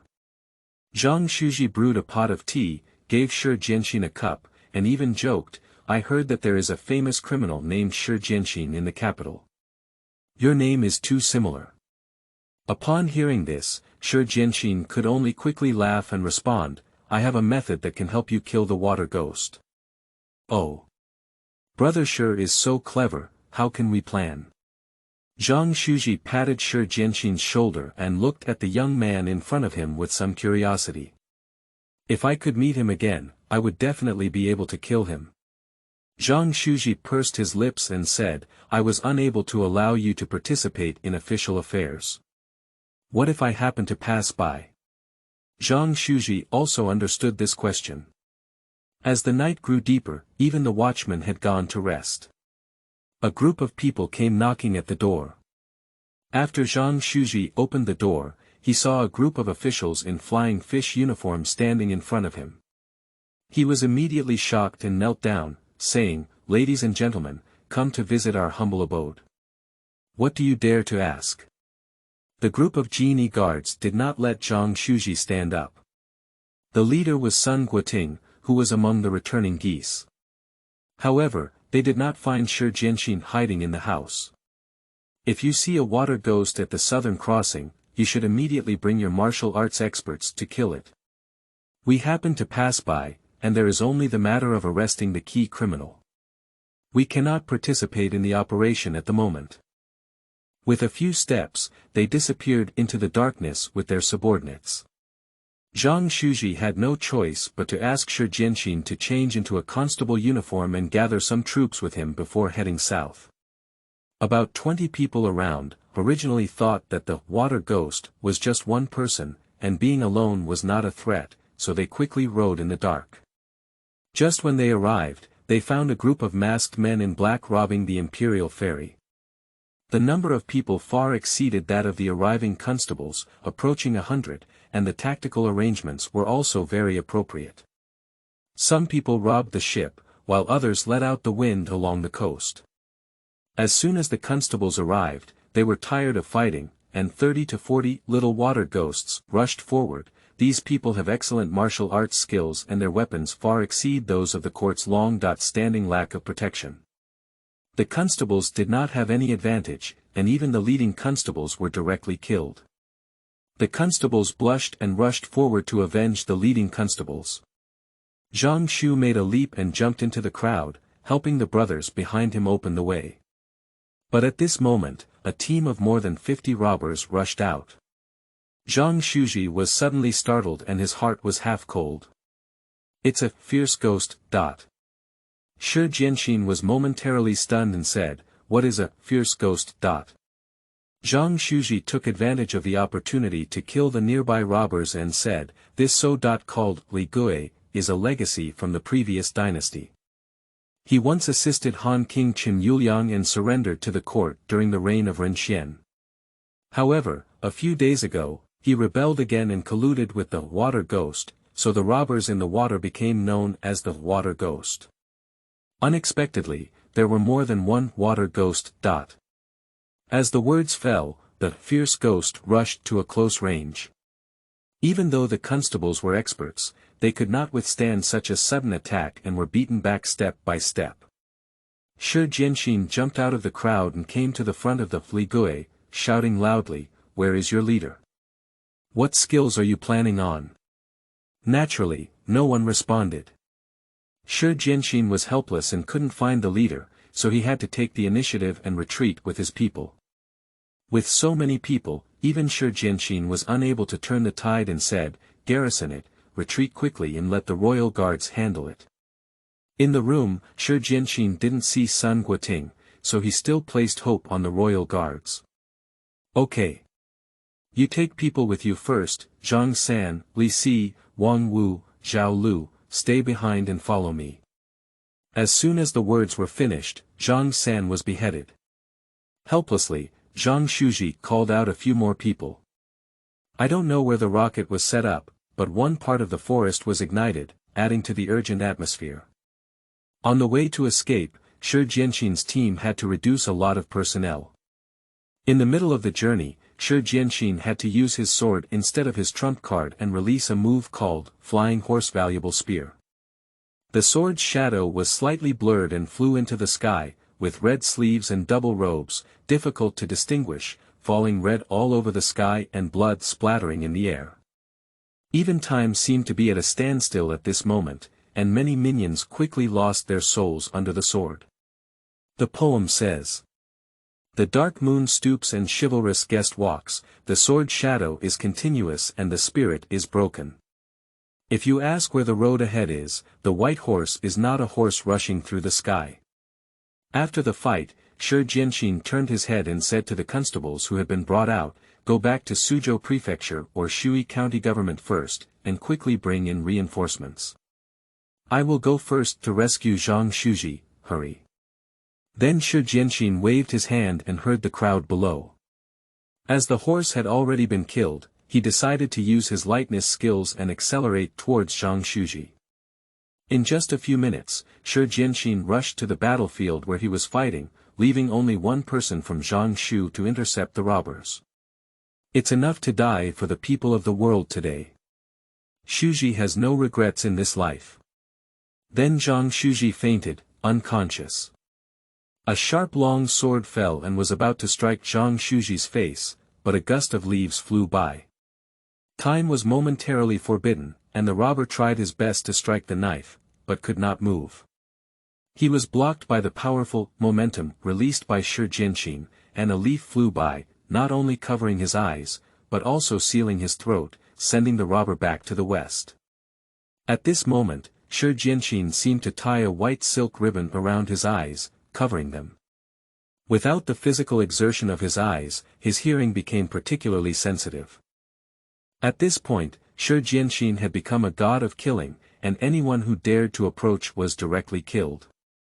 An archer shot an arrow, which was blocked and cut off by the blade. Shi Jianxin immediately carried Zhang Shuzhi on his back and ran towards the Qingguan prefecture in Suzhou. Surprisingly, no one dared to obstruct him, so he released Shi Jianxin and fled back to the prefecture. On the way, Shi Jianxin untied the ribbon, but felt powerless. At this moment, his injured body was even more exhausted, but he still managed to hold on and ran all the way. With his own will, he took Zhang Shuzhi back to the Suzhou prefecture and was settled down by Zhang Shuzhi's confidants. The next day, Zhang Shuzhi had already woken up, but Shi Jianxin was still asleep. Zhang Shuzhi instructed his servants to prepare dinner. It was not until noon that Shi Jianxin woke up. With disheveled hair and congested eyes, he was powerless to engage in any further combat. The sky is high and the clouds are light, with a refreshing breeze. Su Lake is ripe, and the world is full. The fragrance of rice is thousands of miles away, and the fruits are abundant. The cold cicada urges the evening, and the geese form a line. Frost falls on the earth, and red leaves dance gracefully. Winter is approaching, and autumn is thick. Praise is endless, beautiful, Yi Luo. Someone knocked at the door, and Zhang Shuzhi personally went to open it. Sun Guoting led the person into Zhang's house and said, "We already understand what happened last night," and then took out a piece of paper from behind, which was a portrait of Shi Jianxin. "Have you ever seen this person?" This person is a key criminal of the court. Please immediately instruct the constable to ignore the water ghost incident and capture him first. Zhang Shuzhi looked up and was immediately stunned, but Sun Guoting, who was on the alert, noticed him and said, "What's wrong? Do you know this person?" "Report. Report." "Qingguan, I don't know this person, but a few days ago I saw this person in the water ghost team. So, he has already joined the rebel party." Zhang Shuzhi hesitated and said, "It should be. Maybe it should be. Okay, I understand. I will immediately send the royal guards to catch and kill these ghosts and monsters, and you will also make the whole city on guard." "Yes, I understand. Do you want to come in for a chat, sir?" Sun Guoting turned straight around and led his servant out of the door, saying, "If this person is always in the mansion, don't hide it." Then he left without looking back, without even giving Zhang Shuzhi an opportunity to answer. Zhang Shuzhi closed the door, looked at the portraits and names on the ground, tore them to pieces, and rushed into the house. Shi Jianxin saw Zhang Shuzhi coming and put down his dishes. Just as he was about to start chatting, he was directly choked by his neck. Zhang Shuzhi tightly gripped Shi Jianxin's neck, his eyes slightly red, his veins bulging, and he roared angrily towards the sky and earth. "Why did you lie to me? Why did you save me? What exactly do you want to do?" he said, pinching even tighter, tightly locking Shi Jianxin's throat. Shi Jianxin kept coughing and didn't even have a chance to answer. Zhang Shuzhi then released his hand and threw Shi Jianxin to the ground. Shi Jianxin struggled hard, panting heavily, occasionally catching up with some coughing. Dao said, I had no choice but to cough. You are an innocent person. Cough. You are not such a pedant and foolish person. Cough." For the sake of saving his life, Zhang Shuzhi's anger decreased slightly. He listened to Shi Jianxin's answer, "This corrupt dynasty cough has declined, and there will be better regimes to iterate it. The court of this empire has decayed. Someone needs to save it. Even if it carries the name of rebellion." Zhang Shuzhi fell silent. "Why don't you go to the street? Cough. Take a look, those beggars all over the street, those displaced people." Shi Jianxin pulled out his double swords from his sword and said, "If you have different aspirations and different paths, sure will bid you farewell. We will repay each other, and we will not owe each other anymore." Wait. Wait, where are you going?" "Hangzhou." Then Shi Jianxin jumped out the window and left, walking through the dense jungle under the eaves, without a trace anymore. Zhang Shuzhi sighed and left the room. In the middle of the night, Yu Yu was reading at www.yuukangshu.net, and Zhang Shuzhi went to the government office as usual to handle affairs. When he returned, he found that Zhang's house was surrounded by water and water. When he approached, he saw that the people from the governor had already surrounded Zhang's house. A servant dressed up rushed forward and said to Zhang Shuzhi, "Sir, madam." The servant said, tears streaming down his face, and refused to say anything. Zhang Shuzhi hurriedly picked up his sword and rushed into the house. However, he was stopped by the governor and said, "I cannot enter the area for the time being due to the important matters handled by the adults." "I'll go fuck you." Zhang Shu punched one of his fists, hooked his foot, and knocked down 2 guards. Without waiting for the other guards to intercept him, he rushed into the room. Realizing that his wife had been insulted by the governor, Zhang Shuzhi couldn't believe his own eyes, nor did he expect the governor's courage. Recalling Shi Jianxin's words, his blood surged and he raised his sword to kill the governor. His wife lay on the table, weak and weak, but with tears in her eyes. She silently closed her eyes. Just as Zhang Shuzhi was about to go forward and comfort his wife, her eyes were bloodshot and she rushed towards Zhang Shuzhi, snatching away his sword and committing suicide. At this moment, Zhang Shuzhi finally realized and shed tears. He threw down his sword, picked up his wife's body, and looked at his lover who was still dying. He roared and cried loudly. After getting up, he killed all the guards who came, kicked over the table, knocked over the cabinet and cut off the bed. At this moment, he had no way to vent his inner resentment. However, he thought that Sun Guoting might come, but he couldn't bring his servants. He didn't want his family to suffer. Knowing the cruel laws of the Ming dynasty, he killed all his servants and fled towards Hangzhou, hiding in the darkness. The poem says, Suzhou Kunshan Zhang Shuzhi, a few lines of national protection and fame are tiring. Sparrows entangle in the air, and the wheel's sword cuts the moonlight. The fallen leaves kill the front hall, and the evening wind sweeps across the world. Suddenly, upon hearing the arrival of the official army, I lifted my sword and hid it in the forest. For example, when the heavenly kingdom dies, beheading does not harm anything. Chapter 8. Returning to the mountains, rainbow shadow treading on the flowing creek, embarking on the mighty return of rivers and mountains. You are listening at novelfull.audio. Speaking of Zhang Shuzhi's defection, he remembered what Shi Jianxin had said to go to Hangzhou.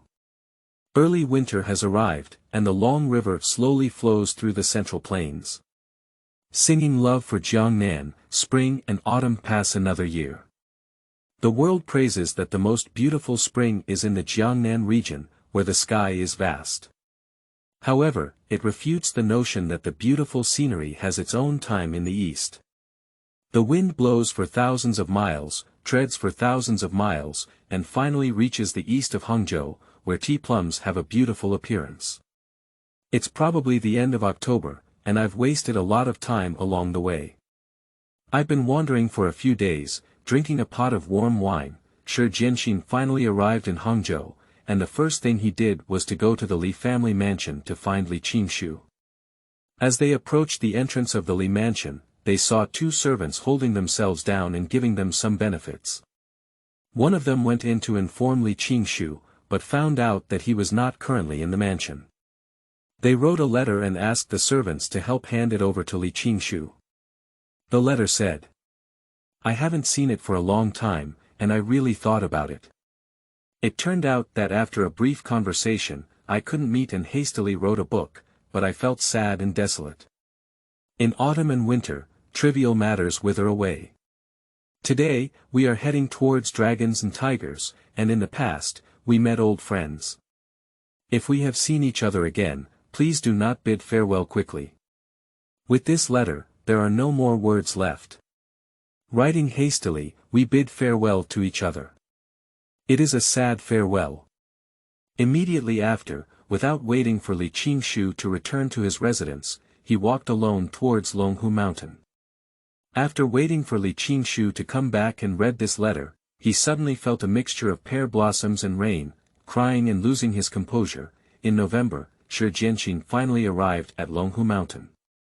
At the foot of the mountain, Shi Jianxin was already gasping for breath, and after several days of rushing, his body couldn't help but feel overwhelmed.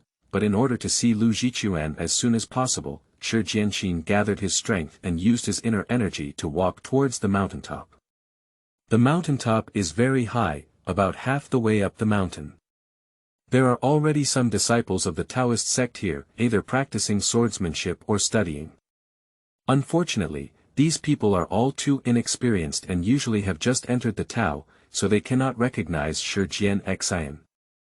Shi Jian Xian did not stay for too long, rested for a stick of incense, and then walked towards the mountaintop. Clouds and mist shrouded, ethereal, resembling reality in illusion, flawless and indelible, the mountain terrain is breathtaking, with undulating and picturesque features. Upon hearing the news of Shi Jianxin's return, Lu Jichuan immediately went to the front door to wait. However, he couldn't wait and ran straight down the mountain. The two met in the mist. As soon as he wanted to see each other, Lu Jichuan was so excited that tears welled up in his eyes. He jumped into Shi Jianxin's arms and tightly hugged Lu Jichuan until he couldn't bear it anymore before collapsing to the ground. After a few twists and turns, I finally safely returned to Longhu mountain. This has only been half a year, but the entire sect is worried about it. The current heavenly master is so white that he cannot come to the mountain gate to welcome the returning Jian exile. At noon, the smoke and clouds finally dissipated, and as the sun hung high, the swans flew back and forth, carrying the autumn sun setting, returning to the mountains with neon lights, winding streams, crossing the river. Heavenly Master. Not good. A disciple hurriedly rushed into the Heavenly Master's mansion, covered in dust. The Heavenly Master immediately opened his tightly closed eyes and said, "What kind of thing makes you so anxious?" "A batch of military horses have arrived at the foot of the mountain." "What?" The Celestial Master's face suddenly showed a subtle and solemn expression. "In the northern part of China, there are joys and sorrows, scattered in one dynasty, and the battles of the Ming and Qing dynasties are imminent." The poem says, "Year after year, the wind, snow, and moon continue, and the border is filled with beacon fires. Frost, ice, snow, withered trees without regeneration. If one's aspirations are not fulfilled, the country will face difficulties.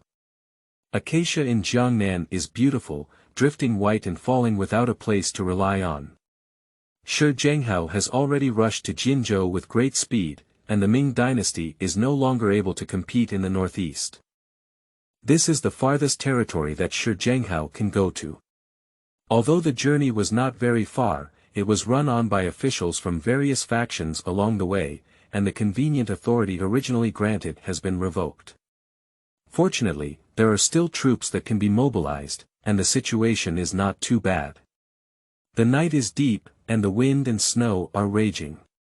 At this moment, the city of Jinzhou has long lost its former calmness, leaving only the scattered flames of war and smoke filled the snow and moon. Zhang stationed his troops outside the city, while Wu Sangui's troops remained stationed at Shanhaiguan for defense. The flag with the character Shi was raised, and Zhang was shocked by the low quality of the soldiers. Some had already lost their armor, while others had already fallen asleep, feeling so unconscious. Dong dong dong, the sound of drums shook the sky one after another. Zhang ordered his subordinates to play the drums, and many soldiers immediately became energized. I saw Zhang lying down with his long spear and shouting loudly, "You joined the army for the sake of our country, and the people, for the family of Jinzhou Prefecture, for your family, for the people of the whole country. If you just want to earn military pay, get out of here." After that, Zhang pointed to the outside of the military camp, and the people who were just chatting and laughing looked at each other for a moment. "Did anyone go out? I'll send you the money you've passed by." No one answered, no one took action. "Is there any?" Zhang raised his volume. Still silent. "Is it really there?" Zhang used his internal strength and exerted all his strength. His words were deafening and heart-wrenching. "No," a young general shouted ahead, and as he spoke, a group of soldiers also supported him. Zhang walked up to the general and asked in a slightly rough tone, "What's your name?" "Report to the general, the villain's surname is Lin Qingyu, and he is from the south." "Okay. From today on, you will be a regular 6th grade and 100 households." After handling some trivial matters, Zhang quickly cultivated his wings in the military, and his prestige in the military also rapidly increased. At dawn, Shi sent someone to convey a message to the court requesting excellent equipment, and finally agreed to stay and fall asleep. A young general carrying a military flag and covered in blood rushed into the military camp of the Jinzhou Defense Army, waking up Zhang who was still sleeping. As soon as Zhang heard the enemy's attack, he immediately dressed up neatly and brought a team of excellent soldiers from the army. He asked the messenger, "How many enemy troops are there, and in what direction?" His bloodshot eyes were fixed on the outside of the military camp. The soldier didn't have time to salute, so he hurriedly wiped off the bloodstains on his face and said, "There should be about 1,000 people, with the direction of about 5 miles from the north gate, mainly cavalry. I don't think it will take long to arrive." Upon hearing this, Zhang couldn't help but feel anxious and ordered his subordinates, "You should immediately have Lin Chengyu and 100 people stationed, and the remaining soldiers should go out of the camp with this general to fight against rebellion." Understood. The messenger immediately issued a message, and the 900 Ming army quickly gathered before charging outward. Rushing out of the camp, Zhang began to think about how to deal with the cavalry again, just because the infantry of the Ming dynasty couldn't face the 1,000 riders. Surrounding the terrain, Yu read a book www.yuukangshu.net but saw. The forest is dense and sheltered, while the clouds and clouds rise and fall. The branches slant out, overlooking the thousands of rivers below. On the edge of the green vine, take the tree of the ridge. The mountains are green and 100 miles long, and the sky is red and colorful. Careless appreciation, hasty preparation of troops. Zhang arranged 900 people properly in the mountains, but was afraid that the enemy would change lanes, so he had to draw out 100 people to ambush elsewhere. He agreed that if the enemy did not arrive in the afternoon, he would return to the camp for reinforcements. If the camp was stable, he would bring Qingyu to this mountain. If the war had already subsided, he would go to the city of Jinzhou. So some of the generals took their orders and left with their people. At noon, the enemy had not yet arrived, and Zhang had already anticipated that the enemy would not come. In an attempt to delay the war and wait for work, he had prepared military meals as early as possible. It is now forbidden to cook on fire, let the army rest, take turns to relax, and be meticulous. After a meal in the army, a strong wind surged up. At this moment, the Jurchen soldiers rushed in, and two groups of people and horses immediately joined forces in a fierce battle. Some Ming soldiers were arranged to attack from behind, but before they could gather, the enemy also reacted and quickly attacked from behind. The front row of Ming soldiers found it difficult to withstand the charge of cavalry, causing heavy casualties. Although Zhang had ordered to dig a pit early, the pit was filled with corpses, and the enemy rushed over again. There were also enemy soldiers who went up the mountain from the side, blocking the Ming army's support path down the mountain. The smell of blood filled the entire battlefield.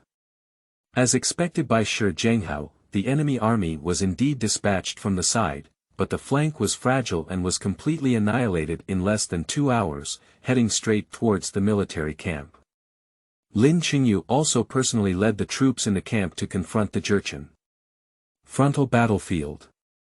Due to the proper tactical arrangement of Zhang, he achieved a great victory.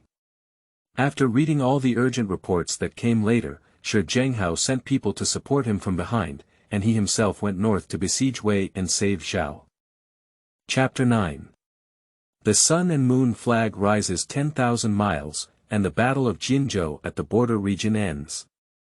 You are listening at novelfull.audio. Speaking of which, Lin Chengyu led his troops to stay in the camp, while the enemy also launched a direct attack on the main camp. The horse never stopped, and the scene of war was chilling.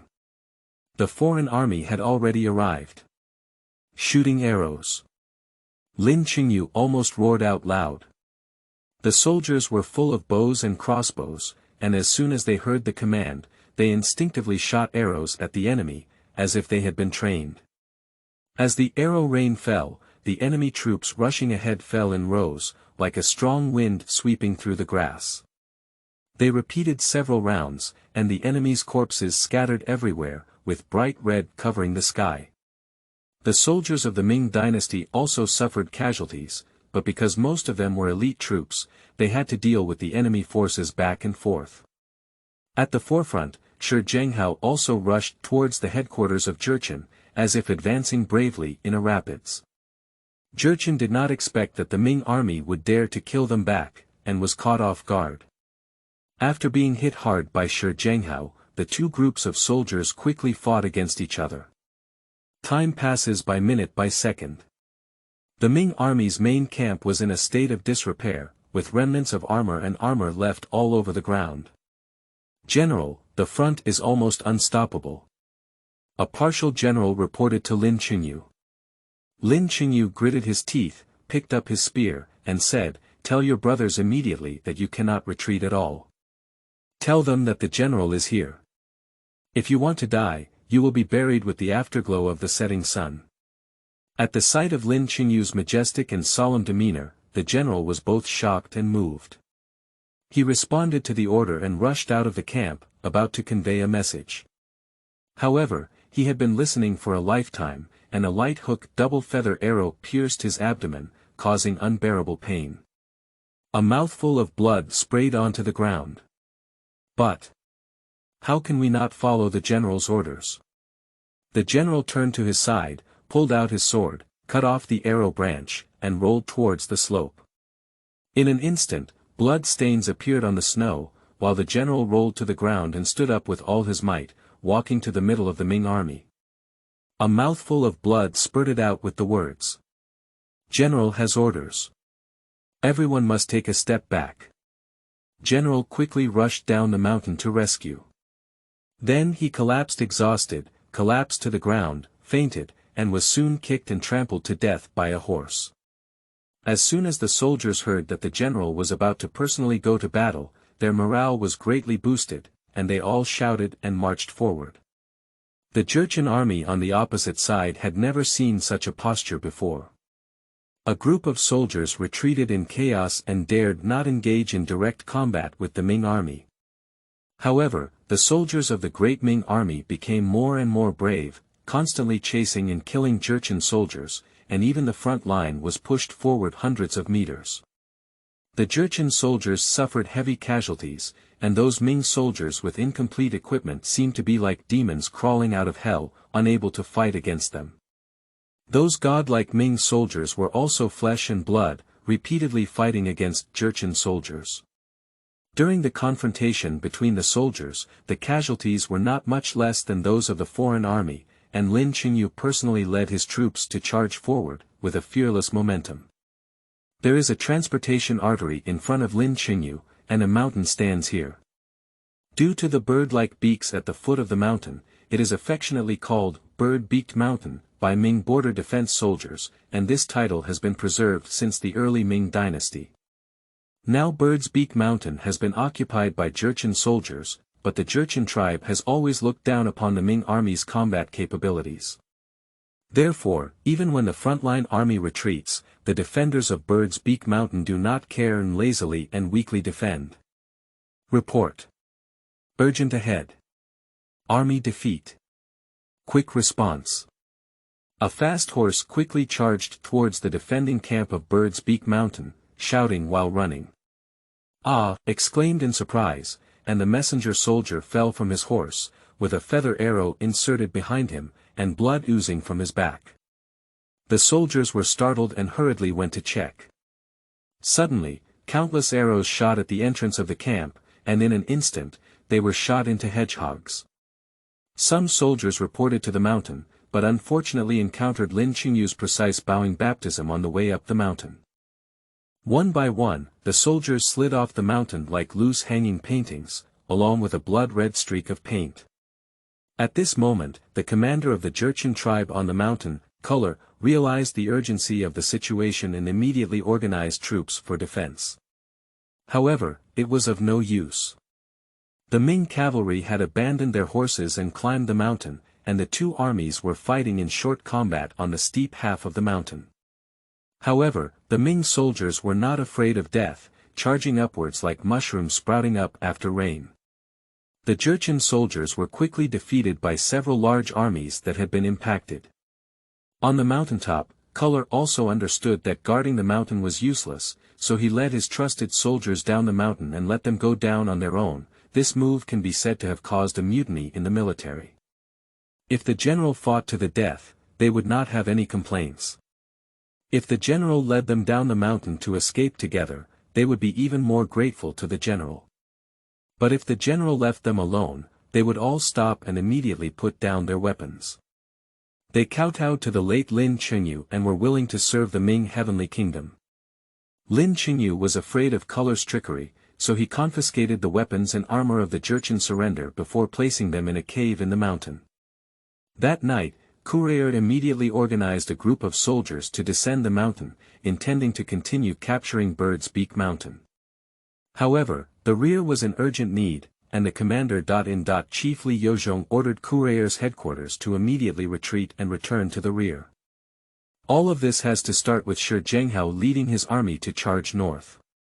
Li Yozhong's troops did not stop Shi Zhenghao's attack and fought against him in a small town called Fengchenji. Now, only the remaining soldiers are fighting hard. However, Color understood the consequences of the failure of the battle and dared not neglect it.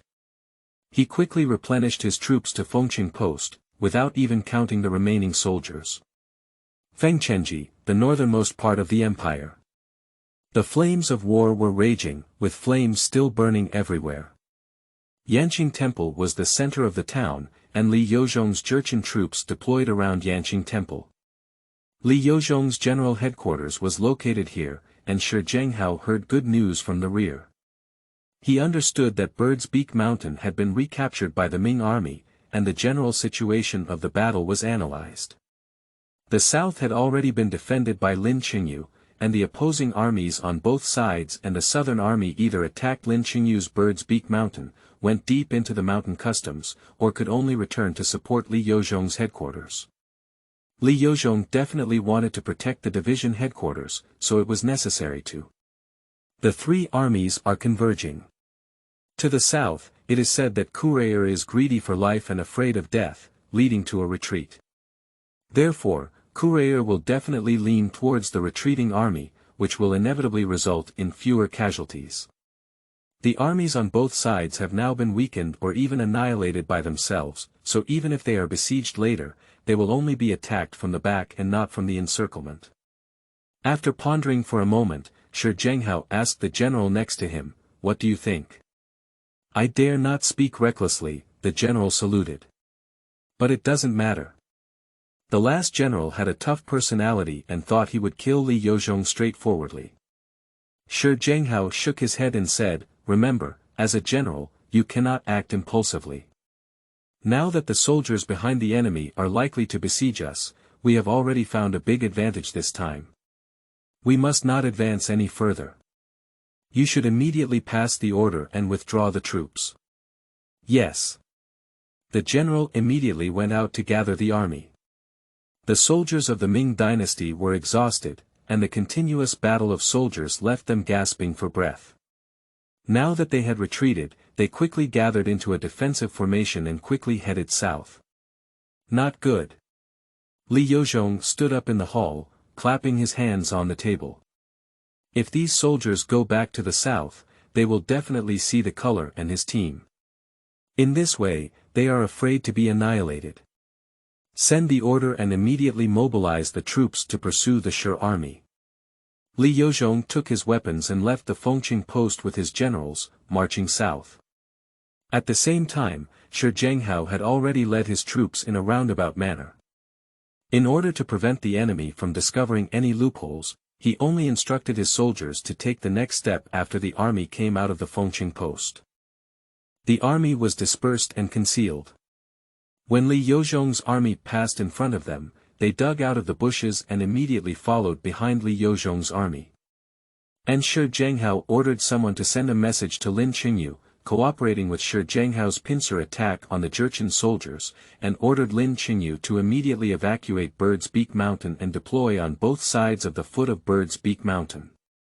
When Lin Qingyu received the news, he immediately understood Shi Zhenghao's intention. Not only did he let the army ambush him, but he also called the Jurchen soldiers who had been captured before, had them dress in armor, wield weapons, and join Li Yozhong's large army. When the war broke out, he would assist the Ming army in fighting and internally disintegrate the enemy. At that time, you will not wear helmets and tell Li Yozhong and his team that you pretended to surrender, and you will see us retreat south with your own eyes. There will be a heavy reward afterwards. Of course, in order to ensure a seamless plan, the Han people who had suffered from stroke were replaced by their own subordinates, just in case. If Jurchen had suffered a stroke, she would have made the wrong decision. At midnight, the UU reading book www.uukangshu.net surrendered troops had already arrived in front of Cooler and conveyed Lin Qingyu's intentions to them. Cooler consulted Li Yozhong, who initially had doubts. However, when the Jurchen tribe presented the heads of the Han people, they also accepted these surrendered soldiers because their army was understaffed. However, just in case, they took off their armor. Not long after, Li Yozhong's army arrived at the foot of Bird's Beak Mountain. Li Yozhong was about to order his army to go up the mountain and rest first, but suddenly an arrow shot out in front of him, killing all the vanguards in the front row. Before Li Yozhong could react, the surrendered soldiers in the army immediately rose up with knives, expanding the battle from the center to the outside. Li Yozhong was taken aback. He had originally thought that a post-war battle would be enough, but his army was suddenly swept down like a sudden flood. Upon closer inspection, he discovered that Shi Zhenghao and his troops had come to kill him. After a bloody battle, Li Yozhong's army was compressed into a central circular defense formation. Boldly thief, surrender to foreign tribes, don't maintain integrity, don't come quickly. Shi Zhenghao shouted loudly. No need to say more. Fight as you please. I am Li Yozhong from the Jurchen Liao dynasty. Fight to the end. A wave of military slaughter, horses roaring, time passed, and the war came to an end. It's so fast. Lin Qingyu exclaimed in surprise, unconsciously updating the war situation. The Jurchen soldiers were completely annihilated and no one surrendered. The first group of people to surrender are no longer in the world. The Daming Sun and Moon flag rises at the Bird's Beak Mountain in Fengqing Post, connecting with the stable area in the south. It is illuminated by the radiance of the Daming Sun and Moon, and the Daming Sun and Moon God flag stretches for thousands of miles. The poem says, the divine generals of Jinzhou merge with ripples, banners fluttering as colorful clothes. Farewell to Xingshi May tomorrow, set a deadline for the return journey. Chapter 10. 3 Qingguan Sword and Blade Sting, Longhu Mountain Road surrounding Heavenly Master. You are listening at novelfull.audio. Speaking of the Longhu Mountain area. Continuing from the 8th chapter of the book.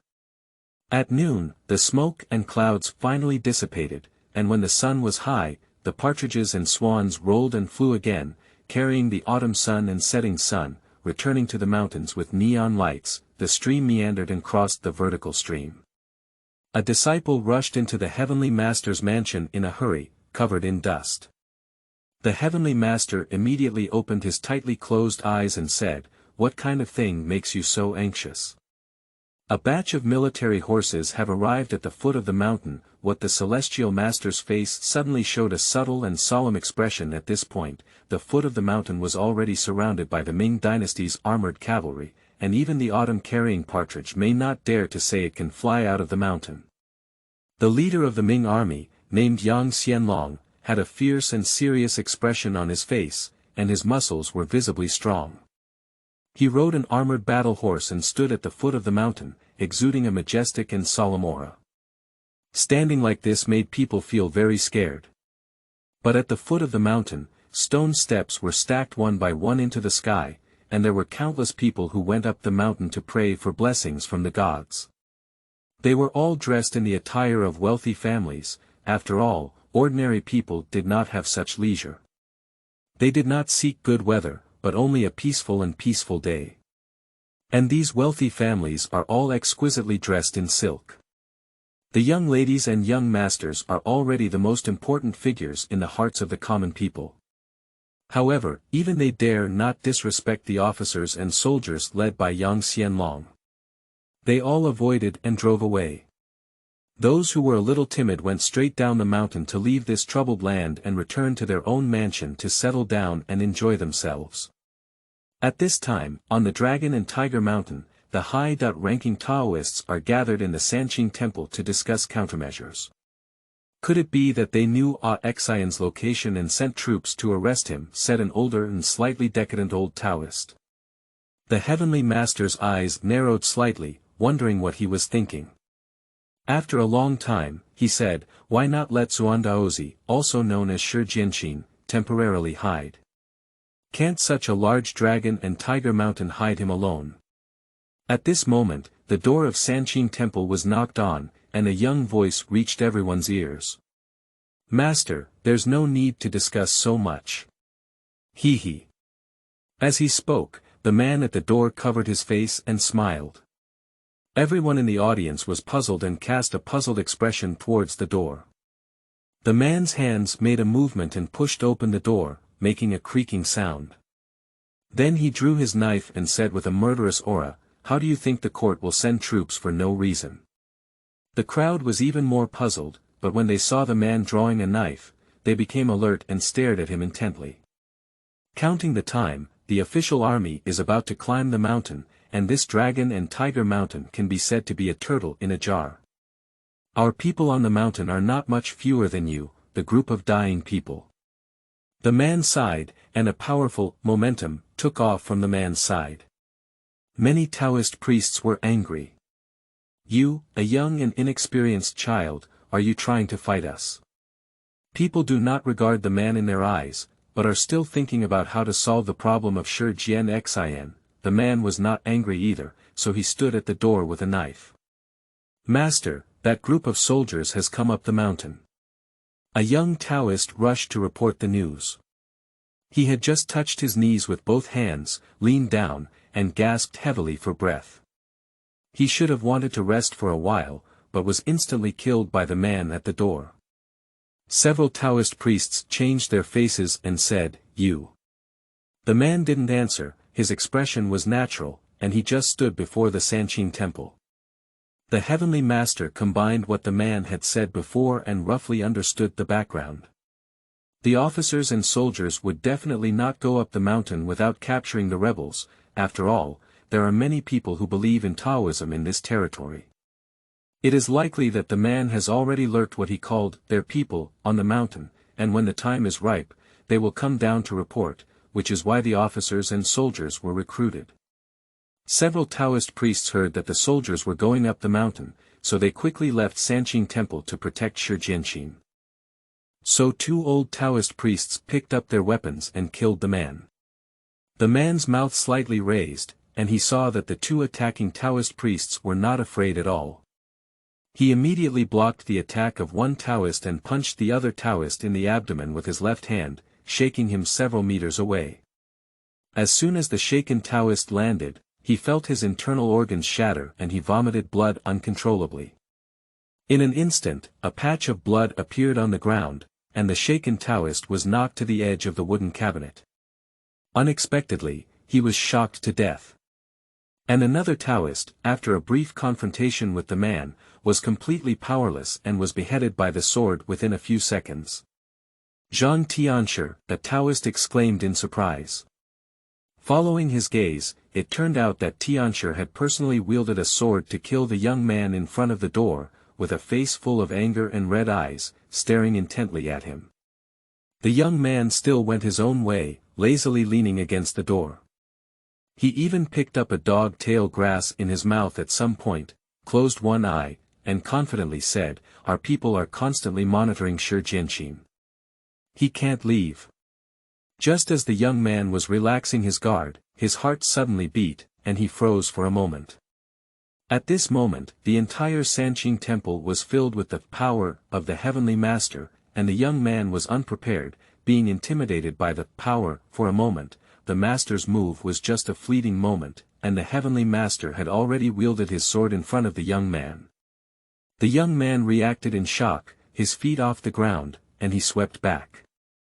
But how could the Heavenly Master have missed this excellent opportunity and cut it with one sword? The speed of the sword was extremely fast, breaking through the air. However, the young man's lightness skills were also excellent.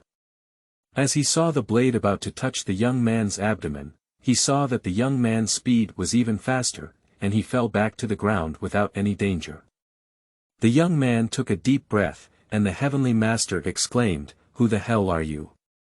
The young man sneered and said, "What's wrong? Can you see something?" The Heavenly Master was stunned for a moment before finally regaining his composure. He said to the young man, "You just forcefully increased the blood circulation throughout your body to strengthen your internal power control, speed up your lightness skills, and forcefully activate the flow of air to block my sword strike. This is not something that ordinary people in the martial arts world can do." The Heavenly Master couldn't help but sweat for himself. The young man was also a bit incredulous. The person across from him saw through his unique skills, shook the handle of the knife, spat out the dog-tail grass, and said, "Nanchang Prefecture, Li Qinghe, the great Ming Emperor personally inscribed the title of Martial Immortal. Are you the legendary Wuxian in Jiangxi?" Heavenly Master's pressure surged, and he couldn't help but start thinking about the next situation. "Don't you want to rescue Jian Xian?" Li Qinghe didn't think much of it. He hugged his chest with both hands and held the knife in his right hand. Behind the Heavenly Master, 3 more Taoists came and said to him, "Master Zhang, let's delay this kid for now. Please leave here quickly. Do you want to die?" The Heavenly Master knew that with these 3 Taoists alone, although they were also extremely knowledgeable in Taoism, they would definitely not be opponents of the martial immortal Li Qinghe, and they could not even last for a single stick of incense. "Don't say so much. Let's go, Heavenly Master." The 3 Taoist priests said to the Heavenly Master in unison, and then each took out their weapons. The 3 of them rushed towards Li Qinghe, but the Heavenly Master couldn't control so much anymore and immediately rushed out. When Li Qinghe saw the Celestial Master escape, he naturally understood the other party's strategy and rushed towards the 3 Taoists. "Tianhe Sting, dot." Li Qinghe shouted out his swordsmanship move loudly, and with one strike, several Taoist priests dodged one after another.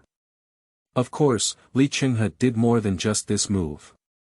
100 birds facing the phoenix. Suddenly, Li Qinghe swung his sword and broke through the air, his voice like 100 birds singing together, his whole body like a dragon and phoenix, and then his body method flashed. The Taoist in the middle and on the right were directly killed, making a muffled moan and falling down. The Taoist on the left had his right arm cut off and shouted in pain, feeling numb from the pain. Li Qinghe then chased after the fleeing Celestial Master. Around the afternoon, the Heavenly Master was still running on the Longhu mountain road, while Li Qinghe was relentlessly chasing after him. He took a shortcut all the way and rushed towards the uneven forest, his blood veins spraying all over his body. An invisible and powerful momentum broke the thorns and branches along the way. Li Qinghe jumped off the small hill and landed directly in front of the Heavenly Master. "What?" the Heavenly Master exclaimed in surprise. No one could have imagined that a younger generation's lightness skills were so advanced, even far surpassing the Heavenly Master. Of course, it was also due to the Heavenly Master's old age and weak strength. In addition, he had recently organized internal activities and neglected his cultivation, so he could not be considered a top expert. The Heavenly Master did not react and saw Li Qinghe stab him with a knife, almost losing his life. Fortunately, Shuzhi, covered in blood, arrived in time and blocked Li Qinghe's move with his 2 knives. The Heavenly Master looked at Shuzhi in front of him, feeling somewhat confused and at a loss. In an instant, the voices of Yu reading at www.yuukangshu.net both sounded. Shuzhi jumped up and circled and jumped in the air, while Li Qinghe immediately counterattacked. The 2 of them were engaged in an aerial confrontation, and after about 5 breaths, they had already landed with their backs facing each other. Li Qinghe couldn't help but laugh and said, "You are a good opponent." Shuzhi also felt the power of Li Qinghe's powerful internal force bursting out in the just moment, still feeling a little uneasy. Upon seeing Shuzhi's appearance, Li Qinghe burst out laughing and said, "Ahaha. Martial artists like us must not be timid, and we must not have any fear. Even the slightest fear can affect the war situation. Now, I, the martial immortal Li Qinghe from Nanchang, who was personally inscribed by the Emperor, will teach you a lesson." Then, Li Qinghe smiled and killed Shuzhi with his sword. Shi Jianxin immediately picked up his double swords, and both of them showed excellent speed. They fought together, and Li Qinghe swung his sword horizontally at Shi Jianxin. Shi's reaction was extremely fast, quickly flying into the air, stepping on Li Qinghe. With the sharp edge of his sword, he forcefully kicked down with his right foot, launched a move into the air, and then made a backflip. His two knives stabbed Li Qinghe from behind, and Li Qinghe sneered. He immediately turned around to block the attack, then grabbed the gap in Shi Jianxin's attack and used his knife to strike from bottom to top. Li Qinghe was about to kill Shi Jianxin when he was suddenly hit in the back and kicked over. Li Qinghe and Shi Jianxin looked up and saw that it was Lu Zhichuan who came in time and kicked Li Qinghe, leaving a shallow shoe mark behind Li Qinghe. Li Qinghe glared angrily, and Lu Zhichuan also took out his sword. The two sides became deadlocked, and Li Qinghe still didn't have the courage to challenge the three people on his own. He then sat down in place to rest. At the same time, Ming General Yang Xianlong learned about the location of Shi Jianxin, so he quickly rushed to the mountain with a small army and surrounded Shi Jianxin and his group.